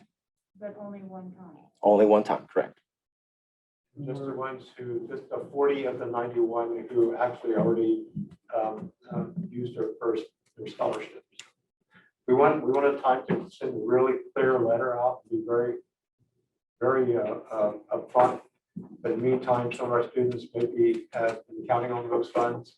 Yeah. We're counting on additional revenue, second nature compost, as one of the ways to kind of mitigate those funds over time. And so we think that, we had people read the letter and half would say, well, no, it's pretty clear. Half would say, well, it's kind of confusing. So it's like, Their initial letter, didn't it say what they were awarded? Yes, the exact wording on it said that you were awarded in the amount of $575, but the Or next statement, 2,000 or Correct. 4,000 or whatever. but the next sentence said it would be awarded in increments of 575 over the next 5 years. And so parents took that. Some parents took that to say, hey, look, you're gonna get a scholarship fall and spring for 5 years. So that first part that said they got 575. So there, an additional statement that would have said for a total amount of 575 probably would have cleared that up. Or depending on the award or the amount you were awarded. Correct. I don't think they read it wrong. I think we wrote it wrong. Right. So it's so like Dr. Versa said, half the people who read it were like, yeah, that's fine. The other half were like, that's not the way we understood. And just what about if a student decides to take advantage of the 575 the following semester? Will we do the same for them? So right now, in the plan, the recommendation we have, it's only for the 40 students of the 91 who have taken advantage of it already, yes. So if you decide to go to college the following semester, you're not gonna. Well, we wouldn't, You would still get your 575, but you wouldn't get an additional payment of So what 575. if somebody interprets the letter then and brings it to us? Well- Letters are going out. Allows us to send a new letter. You communicated already? Not yet. So we're pending your approval. We would communicate to the 40 of the 91 students who've already received the 575 that they would qualify for an additional 575. And then we would write a letter, of course, to the other students, just let them know you have 575 waiting for you when you want to use it. At one time. I One would, time. And One that's time. I clarification. wouldn't Correct. say that I wouldn't tell them that they're qualifying for an additional 575. I would Correct, say because that of our create error. a misunderstanding, Yes. right? And Yeah. you wanna, Correct, yes. That and I would don't be, want those parents to feel like they're like good or dumb and they got it wrong, because I think that, you know. Or students telling other students, hey, we qualify for an additional. Did know, you- 'cause yeah. Then it gets out of hand like that. correct. So we would communicate, Yolanda, to that group of 40 students, just let them know, hey, look, because of the confusion that was caused with the original award letter, and because you've already taken advantage of the 575, we would like to offer this. Jesse, and I had a parent that contacted me. Can y'all directly contact those parents that actually are fighting this? Yes. Because I know someone already told me, no one has gotten back to me. I know we spoke to a couple of parents, Flo, and so But I I mean, think- I can I talk think to it them. was back and forth, and I think that you had said, we'll do it again. And I just recently talked to the person and they said, well, I haven't heard from them. Okay. So I don't know. I know we've spoke to a few Maybe you have families. between then and now. I think I saw them by Easter, so maybe you have. I don't know. Just remind me, Flo, who it is, and I'll reach out to them, I will. definitely. Okay, at this time, we have a recommendation from the scholarship committee. We do have a motion. Do we have a second? I second. So a motion and a second that the board approve the Southwest ISD Scholarship Correction Plan for the class of 2020. All in favor, please say aye. Aye. All opposed, same sign, motion passes.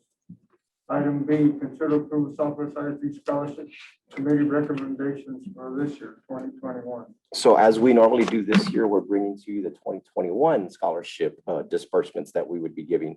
And so this year, there were a total of 187 students who were eligible to receive the scholarship after the counselors went through and kind of verified all of the information. We did last year agree that we were going to take the dollars that were available and split them between the two high schools evenly. So that means that this year, after we take out the $10,000 for the self-reporting scholarship and the $3,000 for the tax title and license on the vehicles that the students win. That leaves us $147,000. We split that between the two schools. That comes out to be $73,500 each. So that is the amount that each campus has to divide amongst to do the disbursements for their kids.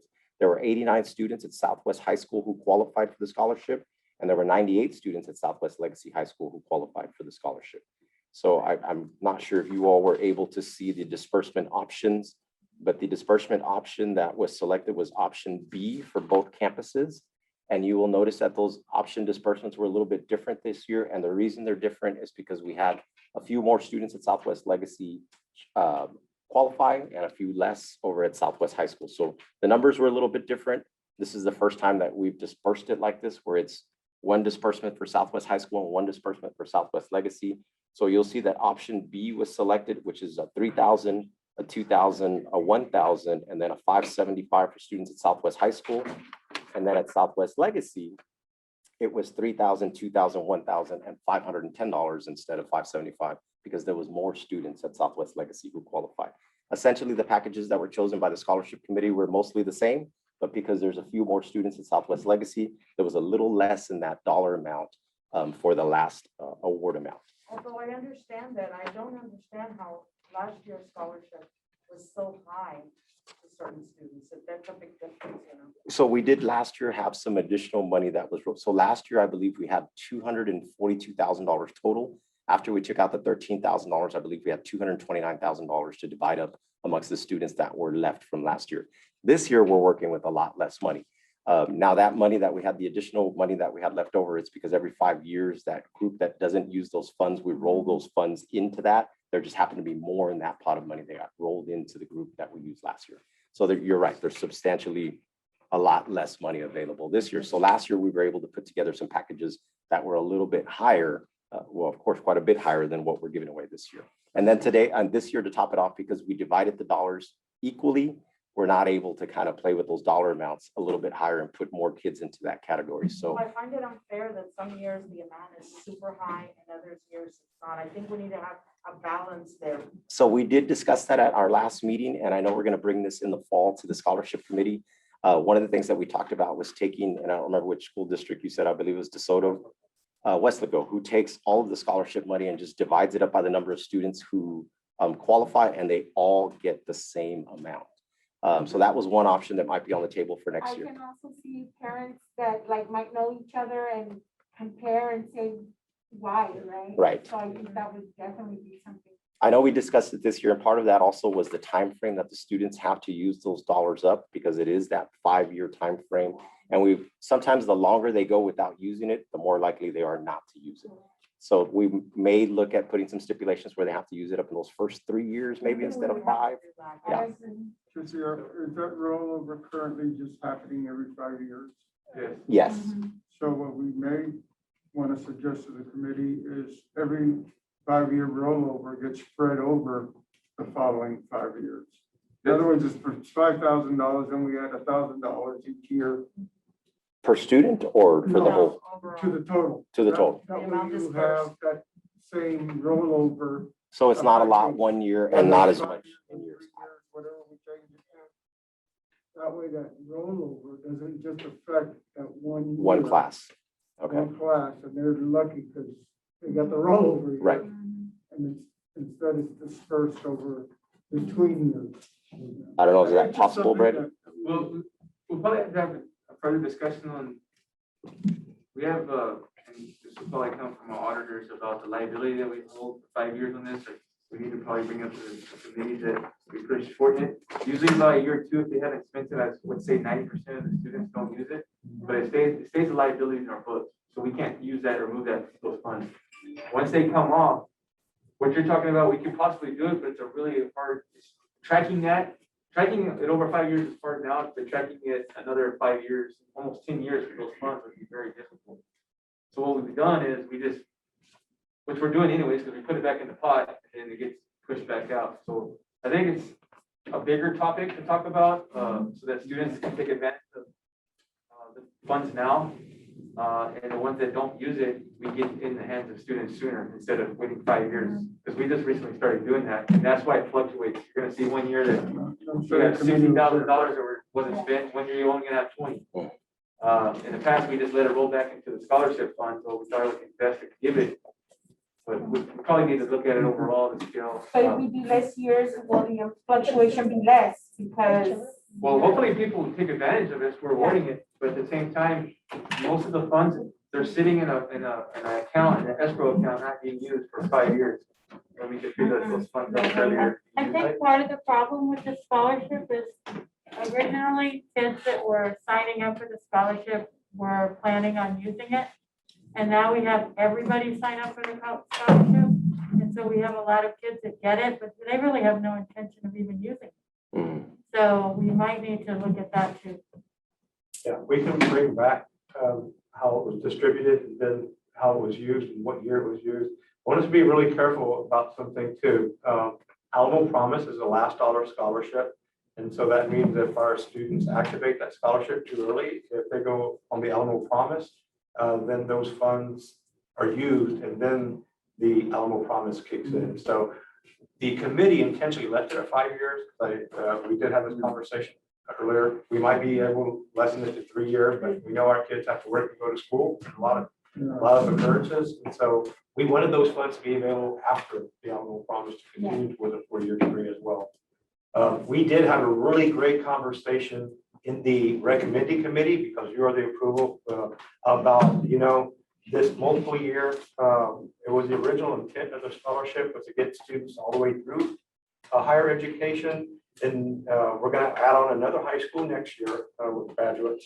And so we may want to come back and really have a really good conversation about a model about our students who qualify, they meet the criteria, the attendance GPA, and they have a letter of recommendation, and they meet all the criteria that we just take the funds and divide it amongst all district graduates, and everyone gets a one-time scholarship, and you have up to a 3-year period.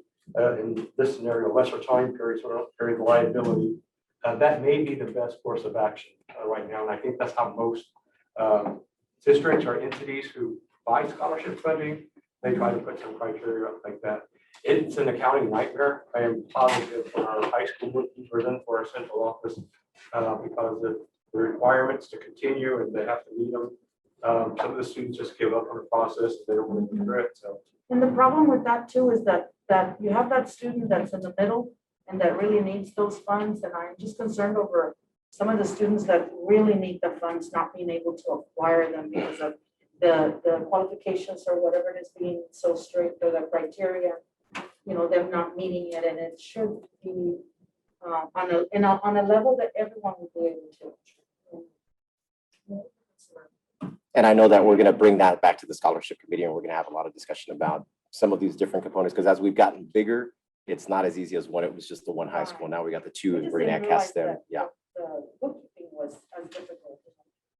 And another thing you might consider is the startup cost for a kid to go to school.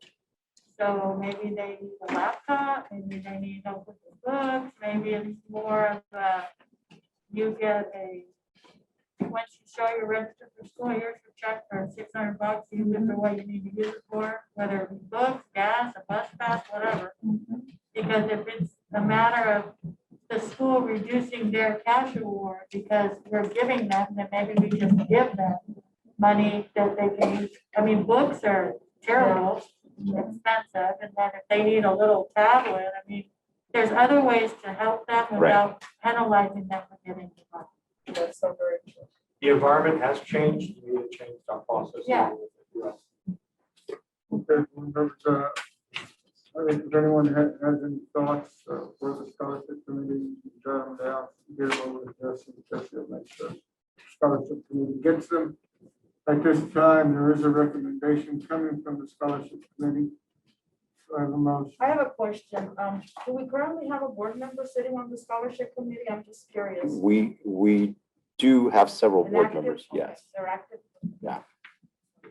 Well, we do have them on there. I don't remember who the last person was to come to one of our meetings, but I Don't do. remember? I asked to be removed from that committee like 2 years ago, so I haven't, participated in a long time. I attended the last one, video. I'm voting. Right. I did the conversation. If you need one on the. Okay. you need one that's gonna go.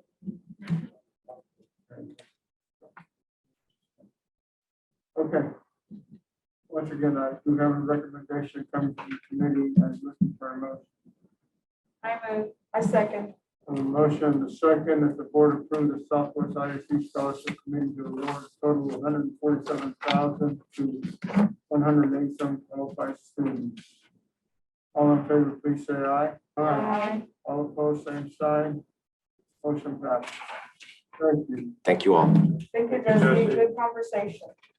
I also want to thank Dr. Gates and Jesse. They really kind of pulled a lever and all the counselors and principals and scoring folks who contribute a lot of their time to make that happen. Thank you. Now it's time for the Brandon show. Yes, sir. Our first item is our bank depository. We went out for bid back in 2017 and we switched banks to BBVA Compass. We worked with them for the initial contract. We did a renewal a couple years back.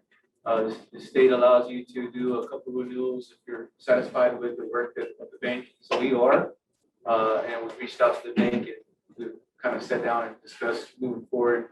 And they're willing to move forward with us. So tonight we're just asking the board to renew our extension with the BBVA Compass. I second. Have a motion, a second. Any questions? Hearing none, all in favor of the board approve the attached resolution to extend the district bank depository contract with BBVA Compass Bank through August 31st, 2023. Please say aye. Aye. All opposed, same sign. Thank you. Motion passes. Consider approval of Southwest IC Middle School project. Robert? Yes, sir. I got Rafael here with us. I just want to kind of preference this. If you remember, this was one of our first projects that we bid out. when we, after we got our bond funds, it was our very first project that we did out, we put on the street. And, at that time, bids came in really high, really over budget of what we expected. And so we came to the board and asked for a no bid to postpone this bid to go out the street later on because we didn't really want to be over budget on our first project, our bond funds, because we had a bunch of projects going on. We have every project bid out at this time except for obviously this one is new, and then we have the transportation department, but we've done really well in a lot of our projects as far as being out on the street and getting competitive pricing. And I know recently we talked about some of the funding we had left over because our projects came in so well, some of the contingency we had in some of our projects. And we added additional funding to the natatorium project. We put this out again, and Rafael's going to kind of walk you through it, but I will tell you that this project once again came in over budget. But we kind of were on the fence whether this was expected or not. We thought the market would help us, but right now the market's actually not doing well in construction. And so I don't know if it's a little bit of that, but plus maybe when we were doing our evaluation and understanding of what that project was going to cost us, we maybe underbidded ourselves and planned initially. So we're ready to bring a recommendation and move forward. I will tell you that we do have funds left over in our bond projects to fund this, even though it's over budget. So we would move funds over to kind of accommodate the difference. So Rafael. Yes, as Mr. Chris stated, we originally bid this project in April. We again rebid starting in March. We opened up bids on March the 30th of this year, and the range of the bids came in at $3,625,000 at the lowest to $4,662,000 at the lowest. We had 3 bids overall. Our original project budget was $2,250,000. And like, again, as Mr. Chris stated, we do have savings from other 2018 bond funds to make that difference. Through our ranking and our evaluation, we rank relevant experience, project management, and price and financial stability. It shows, and this is out of 100 points. Attached to that, you'll see the breakout of the 3 bidders, but it shows that Joris General Contractors is the best value for this project. And the fiscal impact would be funded out of 2018 bond funds for $3,625,000. And our recommendation is that the board approve the SWISD middle school track projects to Joris General Contractors in the amount of $3,650,000 and allow district staff to negotiate the terms and conditions of the contract. Any questions? I move. Motion, Second.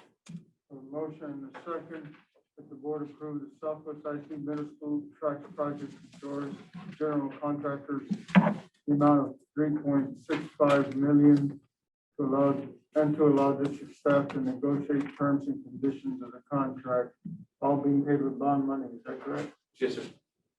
Any questions at this time? Hearing none, all in favor, please say aye. Aye. All opposed, same sign. An abstention. One abstention. Motion passes. Thank you. Consider approval of purchase of JR Inc. furniture for Hidden Cove STEAM Academy. Yes, sir. This goes in line with the changes that we're making at Hidden Cove. If you've been to Hidden Cove lately, we've put a lot of graphics in there. The previous principal upgraded some of the furniture to move to more PBL interactive type environment. We're asking the board to fund out of fund balance, so kind of a one-time purchase of this furniture that goes into PBL classrooms.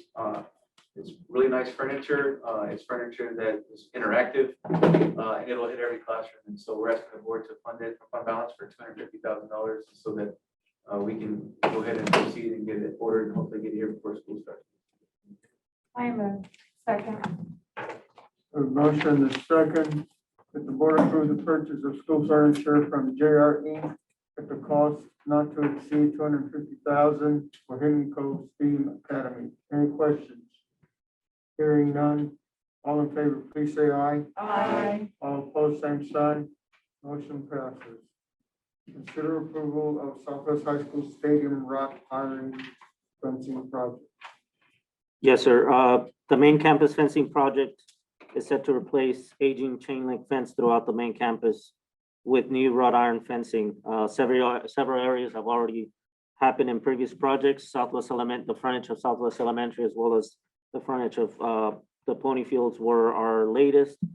But now the Southwest High School Stadium section is the next to be replaced.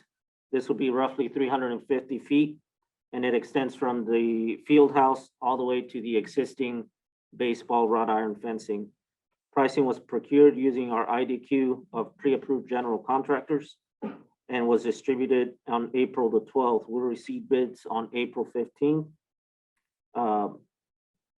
And where 2 bids were received. HAO Trucking had a base bid and an alternate bid of $61,081.21.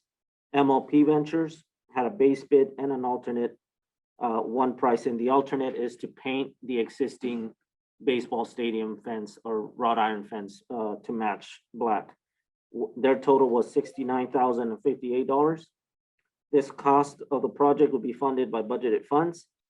And it is recommended that the board approve HAO Trucking and Construction for the Southwest High School Stadium wrought iron fencing project in the amount of $61,081.21. Rafael, where have you used them before? Yes, we have. The last project we used them was for the cast courtyard. We went ahead and added some outdoor concrete work over there at cast last year. Trucking, doing a lot of work. I don't understand that. Yeah, so we've used them throughout our years with Heath Orth. I move. A second. We have a motion, second. Questions? Fifteen.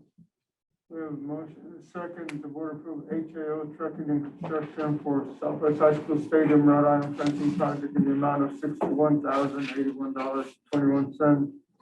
All in favor, please say aye. Aye. All opposed, same sign. Mr. Bernal, one abstention. Thank you. Thank you. Approval, summer school pay scale. Yes, sir. Thank you, Brenda. I brought this to the board previously at the Brown Bag to, to raise wages for summer school as we were trying to extend our program and heightening. It was a little premature because if you remember, I told you that, when we do something like that, it starts to spread like wildfire through the county. And so most school districts moved to $40 an hour for their teachers. And we only moved to 35. So I'm back now to kind of raise the rates so we can be competitive with our neighbors, but also take care of our employees. So the recommendation is to move our mandatory teachers to $40 an hour, the optional program teachers at 33, the paraprofessional staff still 18. And also we had to adjust the administrator stipend so that it's comparable so the teachers don't make more than an administrator there during the time. And so that went up to 4,000 for the session as well. So that's the An extra recommendation. 4,000? Well, it went from 2,400 to 4,000 Oh, because we okay, calculated yes. the $40 an hour to see what that would be. So we had to add a little bit to make it. Got it. Mhm. So the administrator doesn't go be a teacher. Right. Because they're running out more. I move.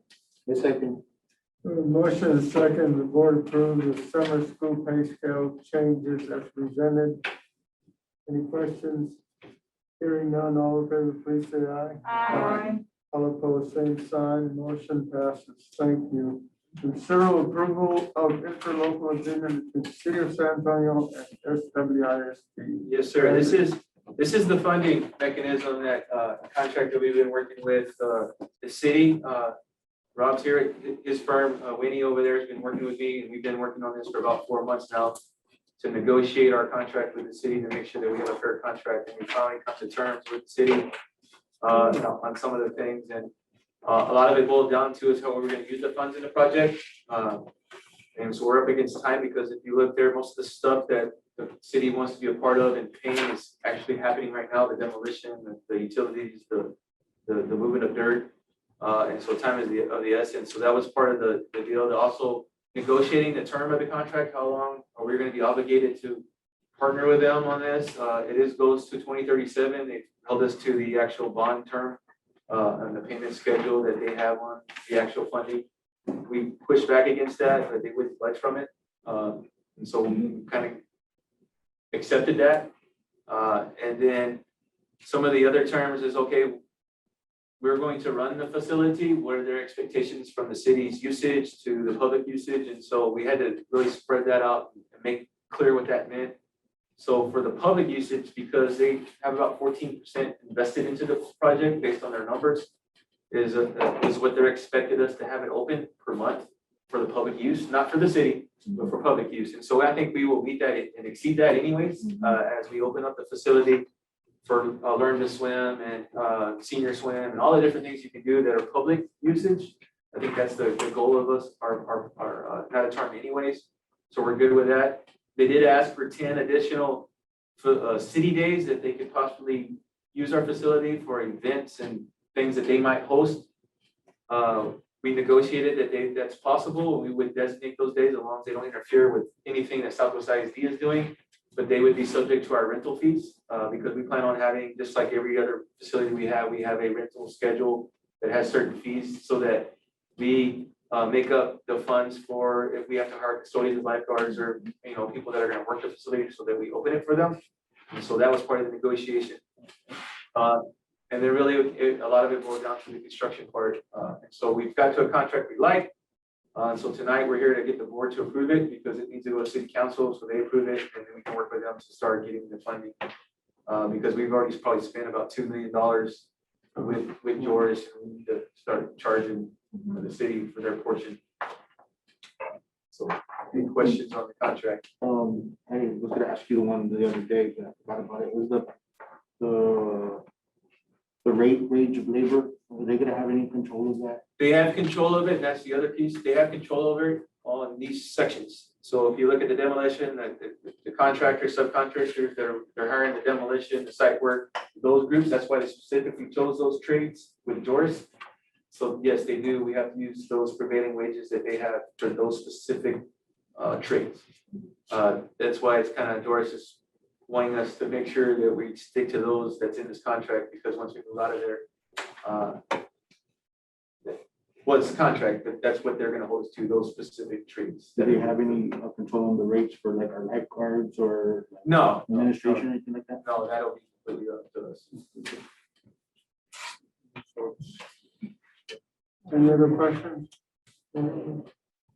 If not, there's a recommendation that the board approve the interlocal funding agreement between the city of San Antonio and SWISD. Motion Second. and a second. All in favor, please say aye. Aye.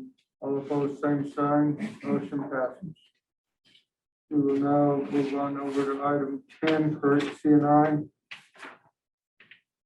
The first item being consider approval of purchase of Wooten, Mifflin, Harcourt for Saxon phonics and spelling. Who's got Yeah, that? this evening we have Belia. Yes, we have Belia who will be presenting that on behalf of our resource for our elementaries.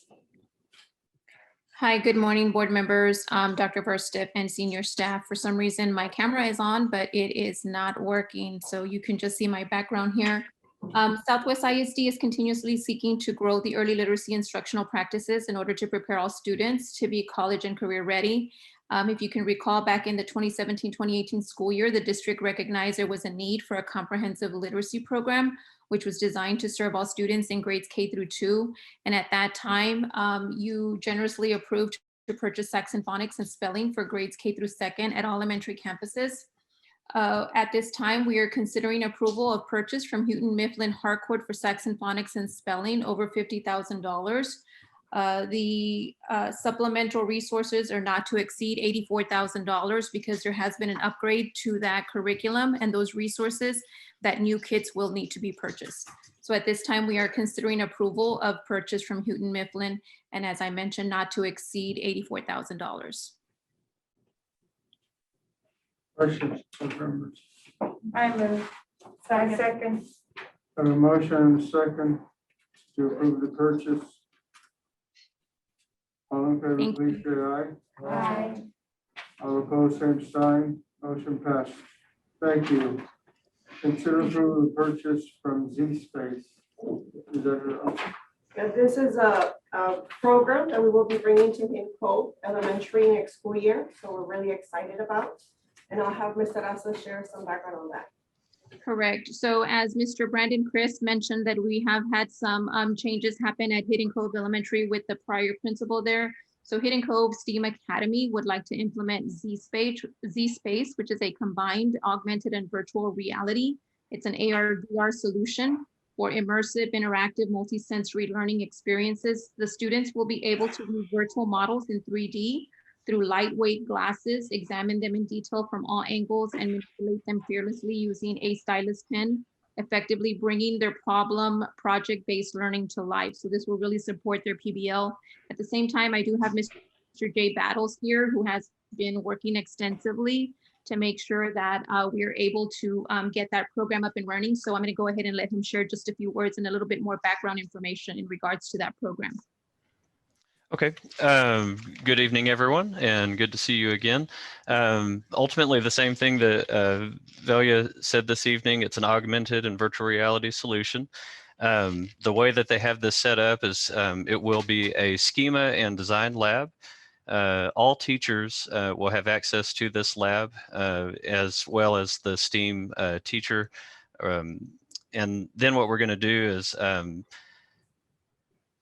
the specials teachers and the rotation teachers will be receive a more extensive training on this, and they will be the trainer of trainers. And then the plan is to also have our student leaders in 5th and 6th grade also get more extensive training as they go, and they will be trainer of trainers to the students. So we're really excited about this. Our curriculum writers will be mapping out each 6 weeks for the project-based learning to be specified within the sustainable goals that each grade level will be doing at Hidden Cove STEAM Academy. So again, with professional development, with the license and the equipment for this year, it's not to exceed $82,000, and it's to be paid with Title I funds. So without further ado, we'd like to seek your approval for this program. I move. I second. to a motion, a second, any questions? One question. Is there any way we can like get it on the ground back to see how this thing works? I heard it's really innovative. Yes, Mr. Bernal. So we do have an opportunity, and you can we can definitely put you in contact with Mr. Battles, and we can definitely have any you as well as any other board members who would like to experience what the program is like. We did have the opportunity to do that a few weeks ago, and we also had teachers engage in that process, and they were real excited about that. So we can definitely set you up for that. Thank It's you. going to be an exciting program. Thank you. Thank you. Any other questions? Then we are looking for a motion to consider approval of purchase of these from C-Space not to exceed $82,000. I move. We already did that. We already did. I made the motion and I think Flo seconded that. Okay, we have a motion and a second. All in favor, please say aye. Aye. All opposed, same sign. Motion passes. Stipends. Yes, this summer, we're going to be focusing on a different layer of curriculum writing. Last year, we proposed some curriculum writing in certain grade levels and certain components of the curriculum. And so this year, we are looking at elementary, middle school, and high school components that we have not created work for. So I'm gonna have Betty and Celine just share a little bit more of this information. Good evening once again, board members. We do have a presentation. And as Dalila mentioned, that during the summers of 2019 and 2020, curriculum documents were created for various grade levels and content areas. What we call URGs or unit resource guides were also created to provide teachers with the scope and sequence pacing and aligned resources, which guide them in writing well-developed lessons aligned to grade level TEKS. Exemplar lessons were also created, which showcase the best instructional practices for Tier 1 instruction, which is based on the information found in the unit resource guides. So due to COVID illness and other unforeseen circumstances, we need to continue this work in the summer of 2021. And what you'll see here is how we have identified the work that needs to happen at each grade level and by contents as well. So for the elementary side, we will be looking at English language arts and reading for grades K through 5 for a total of $22,400. We will need about 14 curriculum writers. They will be engaging in creating K through 2 literacy components guides, K through 2 components guides in Spanish language arts and reading to support our dual language program, and then also grades K through 5 exemplar lessons. In math for grades kinder through 5th grade, we're looking at a total of $9,600, and we would need approximately 6 curriculum writers, and they would now be creating the K through 5 exemplar lessons. And I'm gonna go ahead and also speak on behalf of the Hidden Cove, since we were already talking about that STEAM Academy and the work that needs to continue to be able to support the PBL there. We are looking at $22,400 for a total of 14 curriculum writers, and they will be creating the PBL year at a glance along with learning guides. And I'm gonna hand it over to Ms. Selena Aragon so she can talk about the secondary pieces. Good evening. For secondary ELAR, we're really enhancing our unit resource guides by adding turnkey resources for students and for teachers. So we also want to include some mentor texts to really support the curriculum for ELAR. For secondary math, we also want to include adding more exemplar lessons. And then you see the AQR, which is our advanced quantitative reasoning course. It's our project-based course, which is traditionally a senior level course. So we want to make sure that we do have unit resource guides. This is one of the content areas that Dalila mentioned that we are adding another layer. So we are creating the URGs, also looking at common assessments, also semester exams to align with our unit resource guides, and also developing exemplar lessons for AQR. And if you'll notice here, we do also have the curriculum and instruction writing plan proposal broken down by different programs. So you'll notice that we have the GT, Advanced Academics, STEM, which is bundled with CTE and ECHS, guidance and counseling, and the bilingual ESL dual language programs. So if we're looking at the program totals, we're looking at $46,900. We also have the total number of curriculum writers that would be needed by programs, as well as the different types of activities that they would be engaging in. And when we look at the teaching and learning total, which was from the previous slide, we're looking at $96,000 for a total of 60 curriculum writers. So the grand total before benefits would be $142,900 with 111 curriculum writers.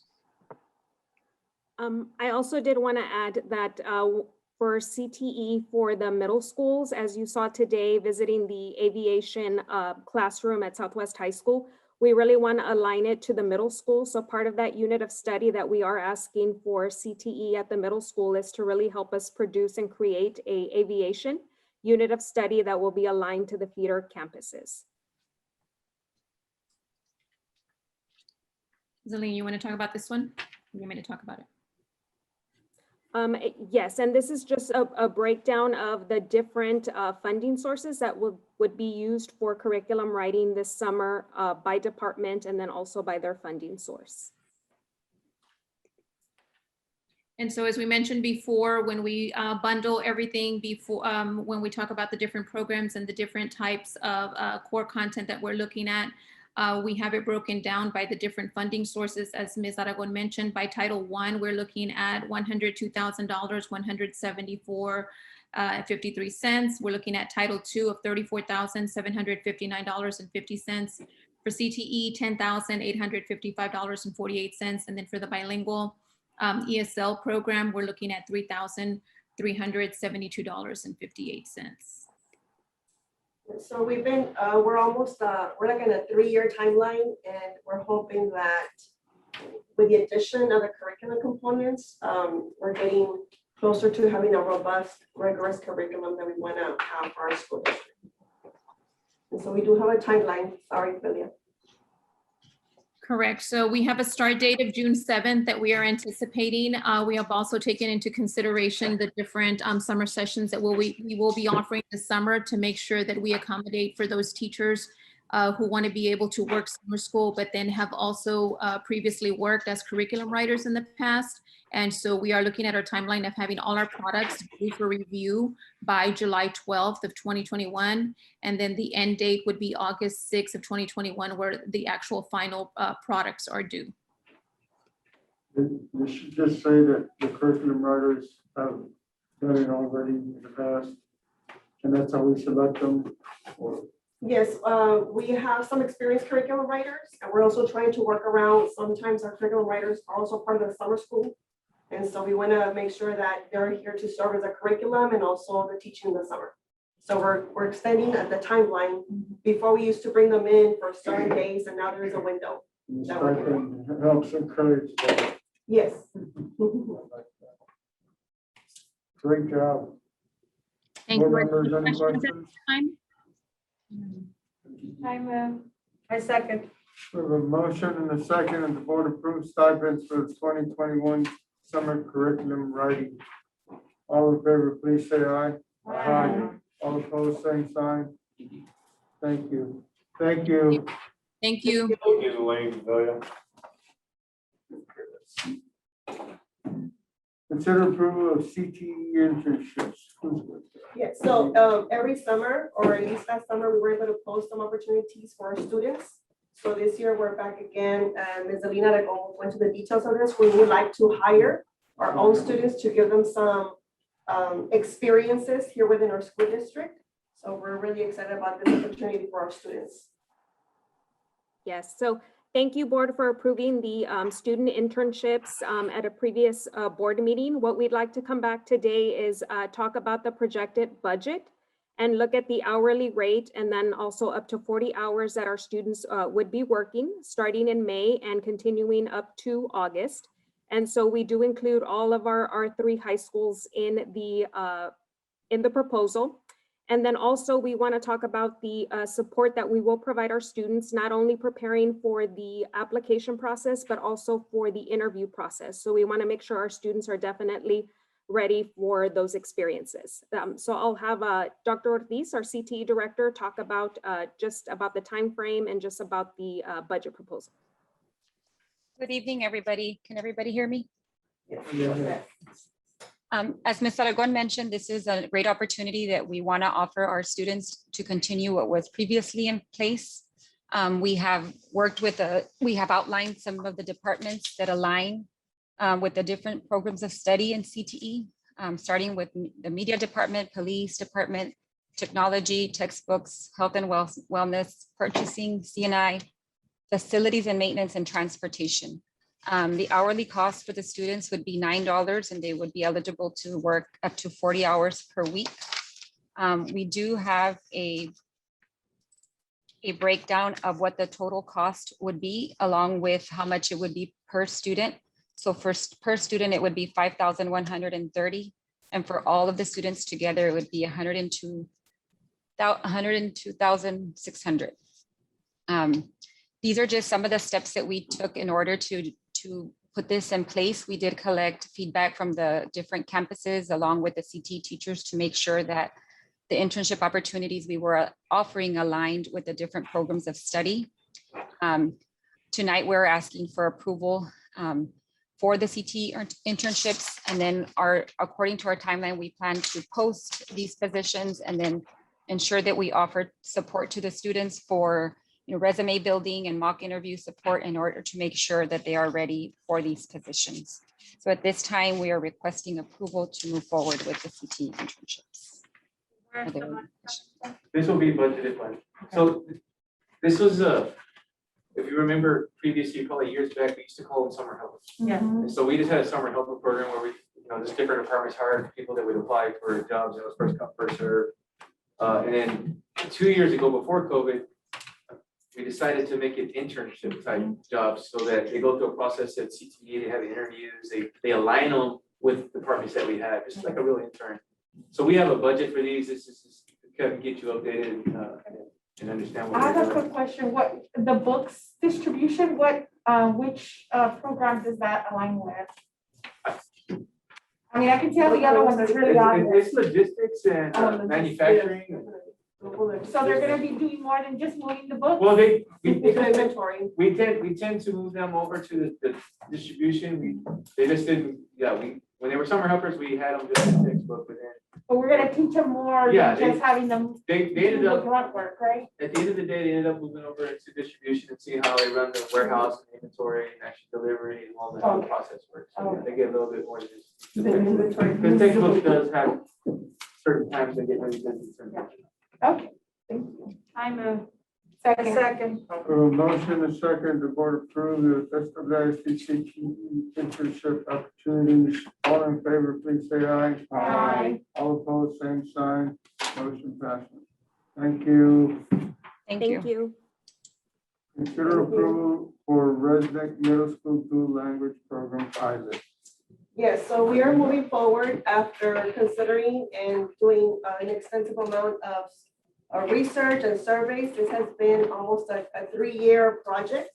And so we are here to share with the board a possible school of choice for our district. And so we feel that we have the critical components in place in order for us to move forward. So I'm going to have our director of bilingual, Israel Gonzalez, for him to share. Good evening. Can y'all see my presentation? Yes. Okay, perfect. So good evening, Mr. President Vasquez, school board members, and Dr. Verstuff and senior staff. So today I'm asking for approval on the Resnick Middle School pilot program, beginning with a cohort in 6th grade for the upcoming school year of 21-22. And this is, of course, in conjunction with our bilingual ESO department, with the principal at Mr. Gaspar de Leon at Resnick Middle School and his leadership team, along with, of course, the CNI staff and parents that we've been working on providing this opportunity to expand dual language into middle school. So first of all, just to give you just the basis of where our dual language programs right now currently are at Southwest ISD, we offer 9 dual language programs at 9 of the 11 elementaries. And these dual language programs are pre-kinder through 5th grade. So we have dual language in 9 of our 11 campuses. And of course, beginning at pre-K all the way through 5th grade. The program model that we use here is an additive program. It's a dual language one-way program where we're adding the second language. And so it is a 50-50 model. We provide half of the instruction in the day in English and half of the instruction in Spanish, where we're providing opportunity for them to develop literacy and bilingual skills by providing instruction in both languages. Students that do participate in the dual language programs have the opportunity to earn 1 high school LOTE credit. If they are in the program for at least 5 years, they get meets and masters in some of their STAR tests, along with some other requirements at the end of 5th grade. We go through all those requirements to determine which students may get the opportunity to earn that 1 high school credit. Once the students transition into middle school, they go into an ESL pull-up program, and the ESL pull-up program is our newcomers. Basically, any student within 3 school years will have an additional ESL course where they get their English language development opportunities, and all our other ELs actually get their English language development through the ESL ELAR certified teacher, along with, of course, all the instruction that goes on a daily basis. And all our students take the STAR and TELPAS test throughout, whether it's middle school, elementary, or high school. And so that really is where our middle school or elementary dual language programs, when they transition into middle school, we are looking to add an additional opportunity for our 6th graders to have. And of course, this would be a special cohort that would open the doors to 7th grade to 8th grade. And eventually, hopefully, we could plan on maybe high school dual language. But we do have, of course, our students across the 9 elementaries that are part of the program right now. And we're hoping to give that opportunity into middle school. And so any dual language program, whether it's at Southwest ISD, SAISD, Northeast, Northside, any district that you go to, they work under these 3 program models or 3 program goals. And of course, las 3 metas del programa dual are that we want to provide the opportunity to empower and develop bilingual, bicultural, and biliterate students, to provide advanced placement courses, college credit opportunities upon graduation. And the last one, which is the one that glues everything together, is provide social cultural competencies. And so if you look here at these 3 pillars, you'll probably see something like this at any dual language program, whether it's here in Texas, across the US. And then again, these are the 3 goals that we fall under and that we work on to provide a good, robust dual language program. And so for us, it's looking at the last one, that social cultural competency, to really be the glue that puts it together, using the language, the culture, and the experience of our students to enhance instruction in a positive way. And so the planning, as Ms. Dalila mentioned, it's been going on for some time. Unfortunately, because of COVID, we had to kind of put a halt to it. So this conversation actually began with Ms. Odilia Martinez, principal of Resnick, before she retired. And then last year, once COVID took place, we had to move forward on deciding whether or not it was going to be a possibility for this current year. We brought up the conversation again, continued the planning. And so although it starts on October 5th, much of this has been plans and ideas that took place prior to that. In any of these conversations or meetings that we had, these are the questions that we answered for dual language. What do we have to consider for an effective program, and for even just to have the pilot take place, right? Do we have campus and administrators that will support the dual language program? Do we have parent interest in the dual language program at middle school? Do we have qualified staff members for middle school to provide the instruction in Spanish? Do we have curriculum resources to provide a dual language program with instruction in Spanish? Does our current schedule support it at middle school? And what other factors do we have to consider, whether it's elective courses, scheduling, open enrollment? And so these are questions along with, can we phase in an AP course at middle school that would provide maybe college credit at 8th grade if they were able to take that course, and we were able to provide it. So in any conversation, these were the plans and these were the conversations that we were having. Again, whether it was CNI staff, teachers from the middle school at Resnick, teachers from the elementaries that feed into Resnick, whether it's our department, these were the conversations that were taking place. And so what are the benefits? When we look at the benefits of a dual language program, specifically here in middle school, we're hoping to provide the opportunity for our students to reach high levels of academic achievement and high levels of biliteracy. Again, it's an additive model, so we're adding the second language, we're allowing the opportunity for the students to continue practicing both in English and Spanish. That we also provide the opportunity for them to earn high school credit in middle school. And if they continue on into of course, high school, that they're going to have the opportunity to take those AP classes, take the tests to earn college credit and the dual credit courses. And if you look to your left here on the seal of biliteracy, this is an acknowledgement that is provided by the state of Texas that for students that meet certain criteria, that is an acknowledgement that goes on the diploma, and this is something that they could use for college, for their resume, for work, indicating that they are completely bilingual and biliterate students. And of course, we would like to have our students be able to put them in a pathway to eventually become teachers, dual language teachers, Spanish teachers, interpreters, come back to Southwest ISD and be here part of our staff. And of course, the last one that we have is the cultural sensitivity and gain understanding and appreciation of their culture and other cultures around them. So this is when we look at the three pillars, las tres metas del programa dual, it's providing these opportunities. So we started to look at how many students do we have. Actually, the three schools that feed into Resnick Middle School are Meadow Creek, Bob Hope, and Spicewood Elementary. And of those students, of course, there are 54. However, 34 students are actually dual language students that would qualify for the program when they would go into Resnick Middle School. Spicewood does not have a dual language program currently. However, those students that do qualify for that program go over to Bob Hope, and that's where they have their instruction in dual language. So we did reach out to these 34 parents to see about parent interest. Are they interested in their child continuing on into a dual language middle school program? And we had positive results enough to say that we could move forward to the next step and start the continuation of planning. And so we're looking at Resnick Middle School. How many students, dual language students are actually, or EL students are actually at Resnick Middle School? Out of the 812 currently, 220 are English learners, which is about 27% of the population. So we were to look at additional cohorts in 7th grade and 8th grade, and even the cohorts previously in 4th grade, do we have enough students to be able to sustain a dual language program in middle school? And you can see here that we do have the numbers to be able to provide this opportunity. We also asked the question, do we have bilingual administrators at campus that would be able to support? And very lucky that when Mr. Gaspar de Leon came on, this was the conversation that we approached him with about dual language. He was a dual language administrator at Meadow Creek in the past, so he is very familiar, a big advocate of dual language programs. And so he was in favor of us working with him and his leadership team, which is Mr. Aragon, who's been the OPAC administrator there, Ms. Rosalba Gonzalez, who was a counselor at one of the dual language campuses in the past. And of course, all these teachers that heard, volunteered, and were wanting to participate in providing, whether it's a class, a course, or even just the support for dual language on their campus. And so we do have the support not only of the administration and the leadership, but also of teachers who could possibly have enough Spanish and to be able to provide a course or a section of math, science, social studies in Spanish in the language of instruction.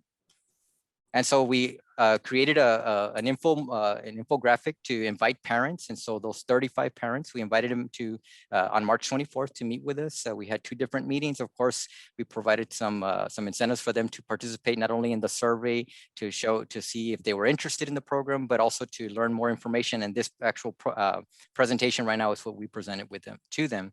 And so part of it is the commitment to the dual language program in 6th, 7th, and 8th grade, that they would be providing support for their students or their child's linguistic, academic, and social cultural development, participate in at least 2 different meetings throughout the year for dual language, promote and advocate the program, and of course, encourage their children to use the language at home and in the community.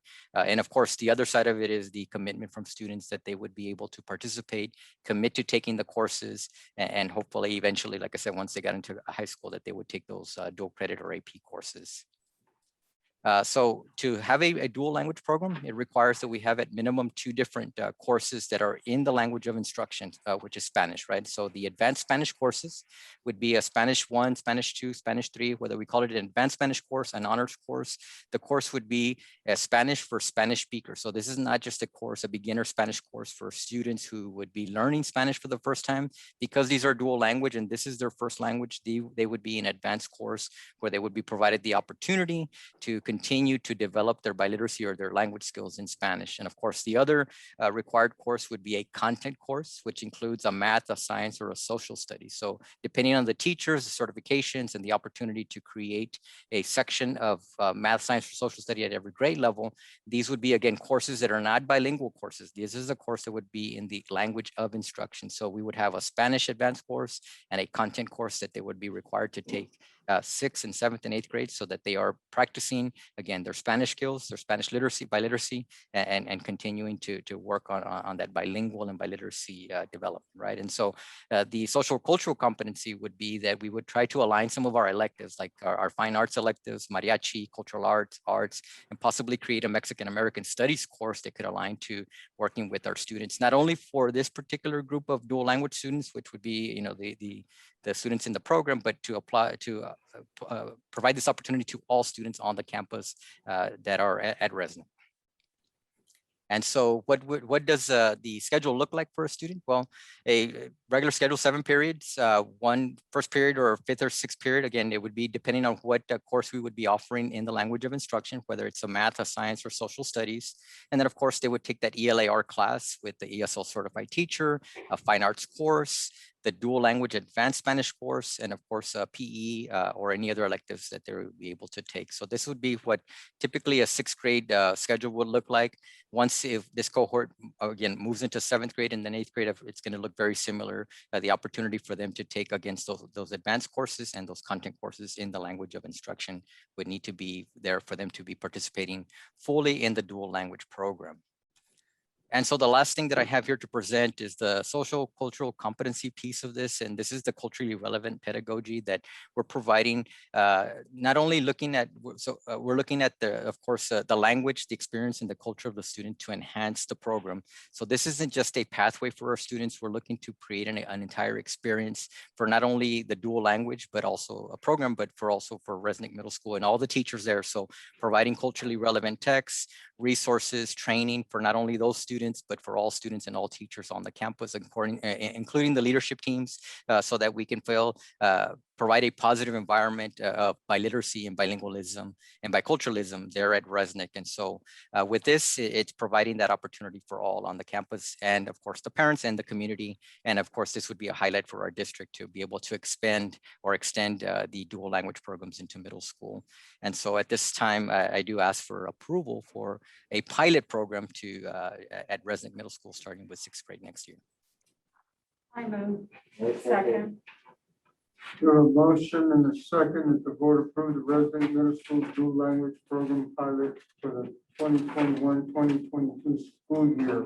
Any questions for our presenter? Hearing none, all in favor, please say aye. Aye. All opposed, same sign. Gracias. Gracias. Thank you. Sure. Okay, consider approval of purchase from AFP Industries for graphic calculators. Yes, in the past, we purchased some graphic calculators and in fact to ask the board for some additional graphic calculators. Janine will give us some further. Good evening. So in order for our secondary campuses to keep a healthy inventory of calculators, not only do we use them for everyday assignments, but also students use them for PSAT, STAR, and then also SAT, ACT. So we want to make sure that our students, we do have enough calculators like we've always had. We just want to make sure, just like with years, that battery, the calculators don't function anymore. So we want to make sure we maintain a healthy inventory. So we would like to ask the board for approval for the purchase of the calculators not to exceed 100,000. 100,000. That's a lot of calculators. Yeah, not to exceed $100. How many calculators? You mean $100,000 or? $100,000. So how many yes. calculators? Celine, do we have a count of how many calculators? $100,000. How much are they? They're $100,000. $1,300. $1,300? I thought they were like the $100 ones. No, this is a graphic Yes. calculator that they use for tests and everything. It's highly expensive. Maybe about 100,000. Wow. So I think the quest is about 55,000 right now, but if they have any leftover funds as they finish out their budgets, they're gonna purchase some more. Yeah, they're cost more than Chromebooks. Right? So that's if we will get 1,000. We'll get about 40 Is there packs of 1,000? them. They come in. 400. 400. This is Yeah, we budgeted. have our budgeted quotas for funds. 55,000 right now for 40 calculators for 1,389. So they are I'm a- very expensive, but very I'm a- useful for our You students. gotta do. Second. Second, We have a second. motion and a second to approve the purchase of graphic calculators not to exceed $100,000. Any other questions? All in favor, please say aye. All opposed, same sign. Thank you, Celine. Just to clarify there, it's $1,300 for a pack of 10. That's the batteries. Yes. That's the batteries, right? I was gonna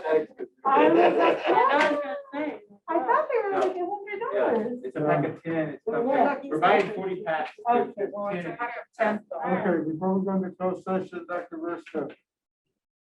Yes, sir. Just like to remind the board, or just inform the board, to date, we have 57% of our students, almost 14,000 attending face-to-face. 43% are still remote, that's up 4% from a month ago. And so we are going to be working with our principals to encourage more students to come the last 6 weeks in face-to-face environments to try to start that normality and acclimation. Also, this Friday on our school calendar there was the Fiesta Parade.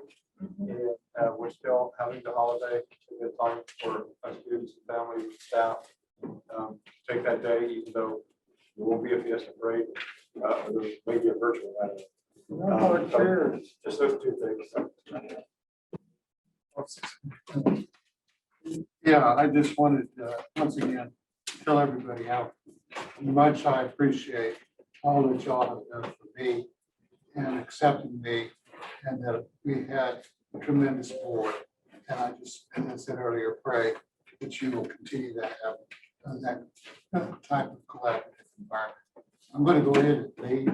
I'm retiring early. You don't want to stay for your last supper? No.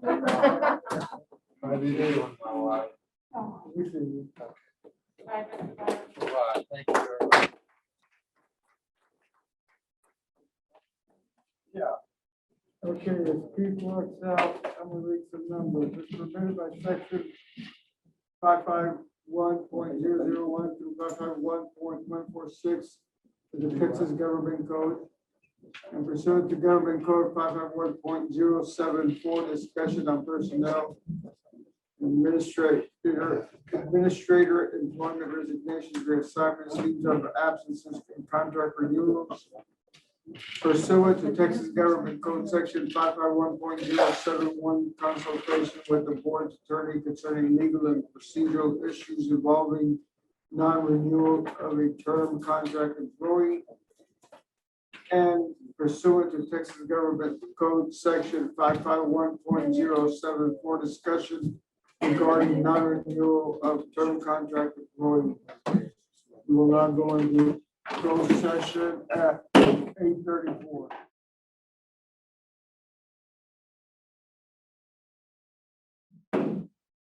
Item 12, we will convene back into public session, open session, I should say, 9:19 p.m. And we'll go to item 7A, superintendent's recommendations on personnel. I make a motion that we approve the superintendent's recommendation on personnel. Second. We have a motion and a second. All in favor, please say aye. Aye. All opposed, same sign. Motion passes. And we have item 7B.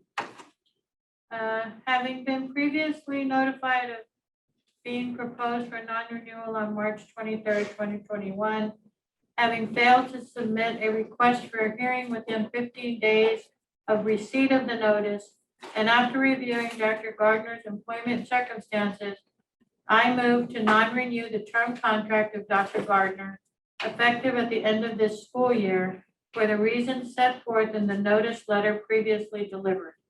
I further move to authorize the superintendent to deliver notice of the board's action to non-renew Dr. Gardner's term contract. We have a motion. I move. We have a second. I already made it. Yeah, she made the motion. Then we'll make second. I abstain. All in favor, please say aye. Aye. All opposed? I abstain. One abstention. Mr. Bernard. Okay, with that in mind, I think congratulations are in order publicly. Yes, sir. I would like to officially, for the first time publicly, announce our new executive director for special education, Dr. Aubrey Hogan. So, Thank you very much. I'm very excited about the next chapter for the special ed department. we are too, and you did a phenomenal job through the process. I want you to know that. We're extremely proud of you, and we're definitely going to support you, but we're also willing and ready to learn from you. So congratulations again. We're very excited. Thank you very much. Yeah. Okay, other business. We're gonna do some shout outs with, take a point of personal privilege. I'm gonna begin the shout outs with number 6. I want to give a shout out to the students at Dragon Aviation for the incredible work in the district's first ever plane built. We were able to pay a visit, some of us before this meeting, with some of the students and a lot of the volunteers who are just as excited as the students.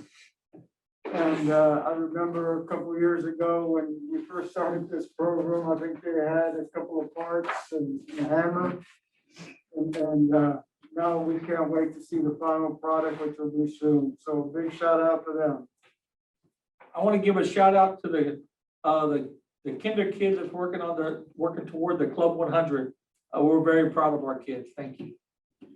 I want to give a shout out to the Southwest High School boys and girls soccer teams on a very successful season. They both went on to win by district championships as well, with the boys soccer team advancing to regionals, and I'm very proud of y'all. That's exciting. I want to give a shout out to Valerie Maldonado and all her nurses, not only for their leadership, but for managing all of our campus so well throughout this pandemic. They were absolutely professional, always quick and efficient with the contact tracing. And we always felt that like there was a systemic and methodical approach to all things COVID under their leadership. I'd like to give a shout out to all our custodians and our maintenance and facilities people for all the extra work they've been doing cleaning, making sure all of our facilities are safe. We appreciate all of your hard work. And I want to give a shout out to both of the softball girls teams for going to the playoffs and being co-champions in our district. Good luck on your next rounds. I want to give a shout out to all of you for staying so late. And to the staff for everything they do. That's all I have. Anything else? If not, this meeting is closed at 9:24.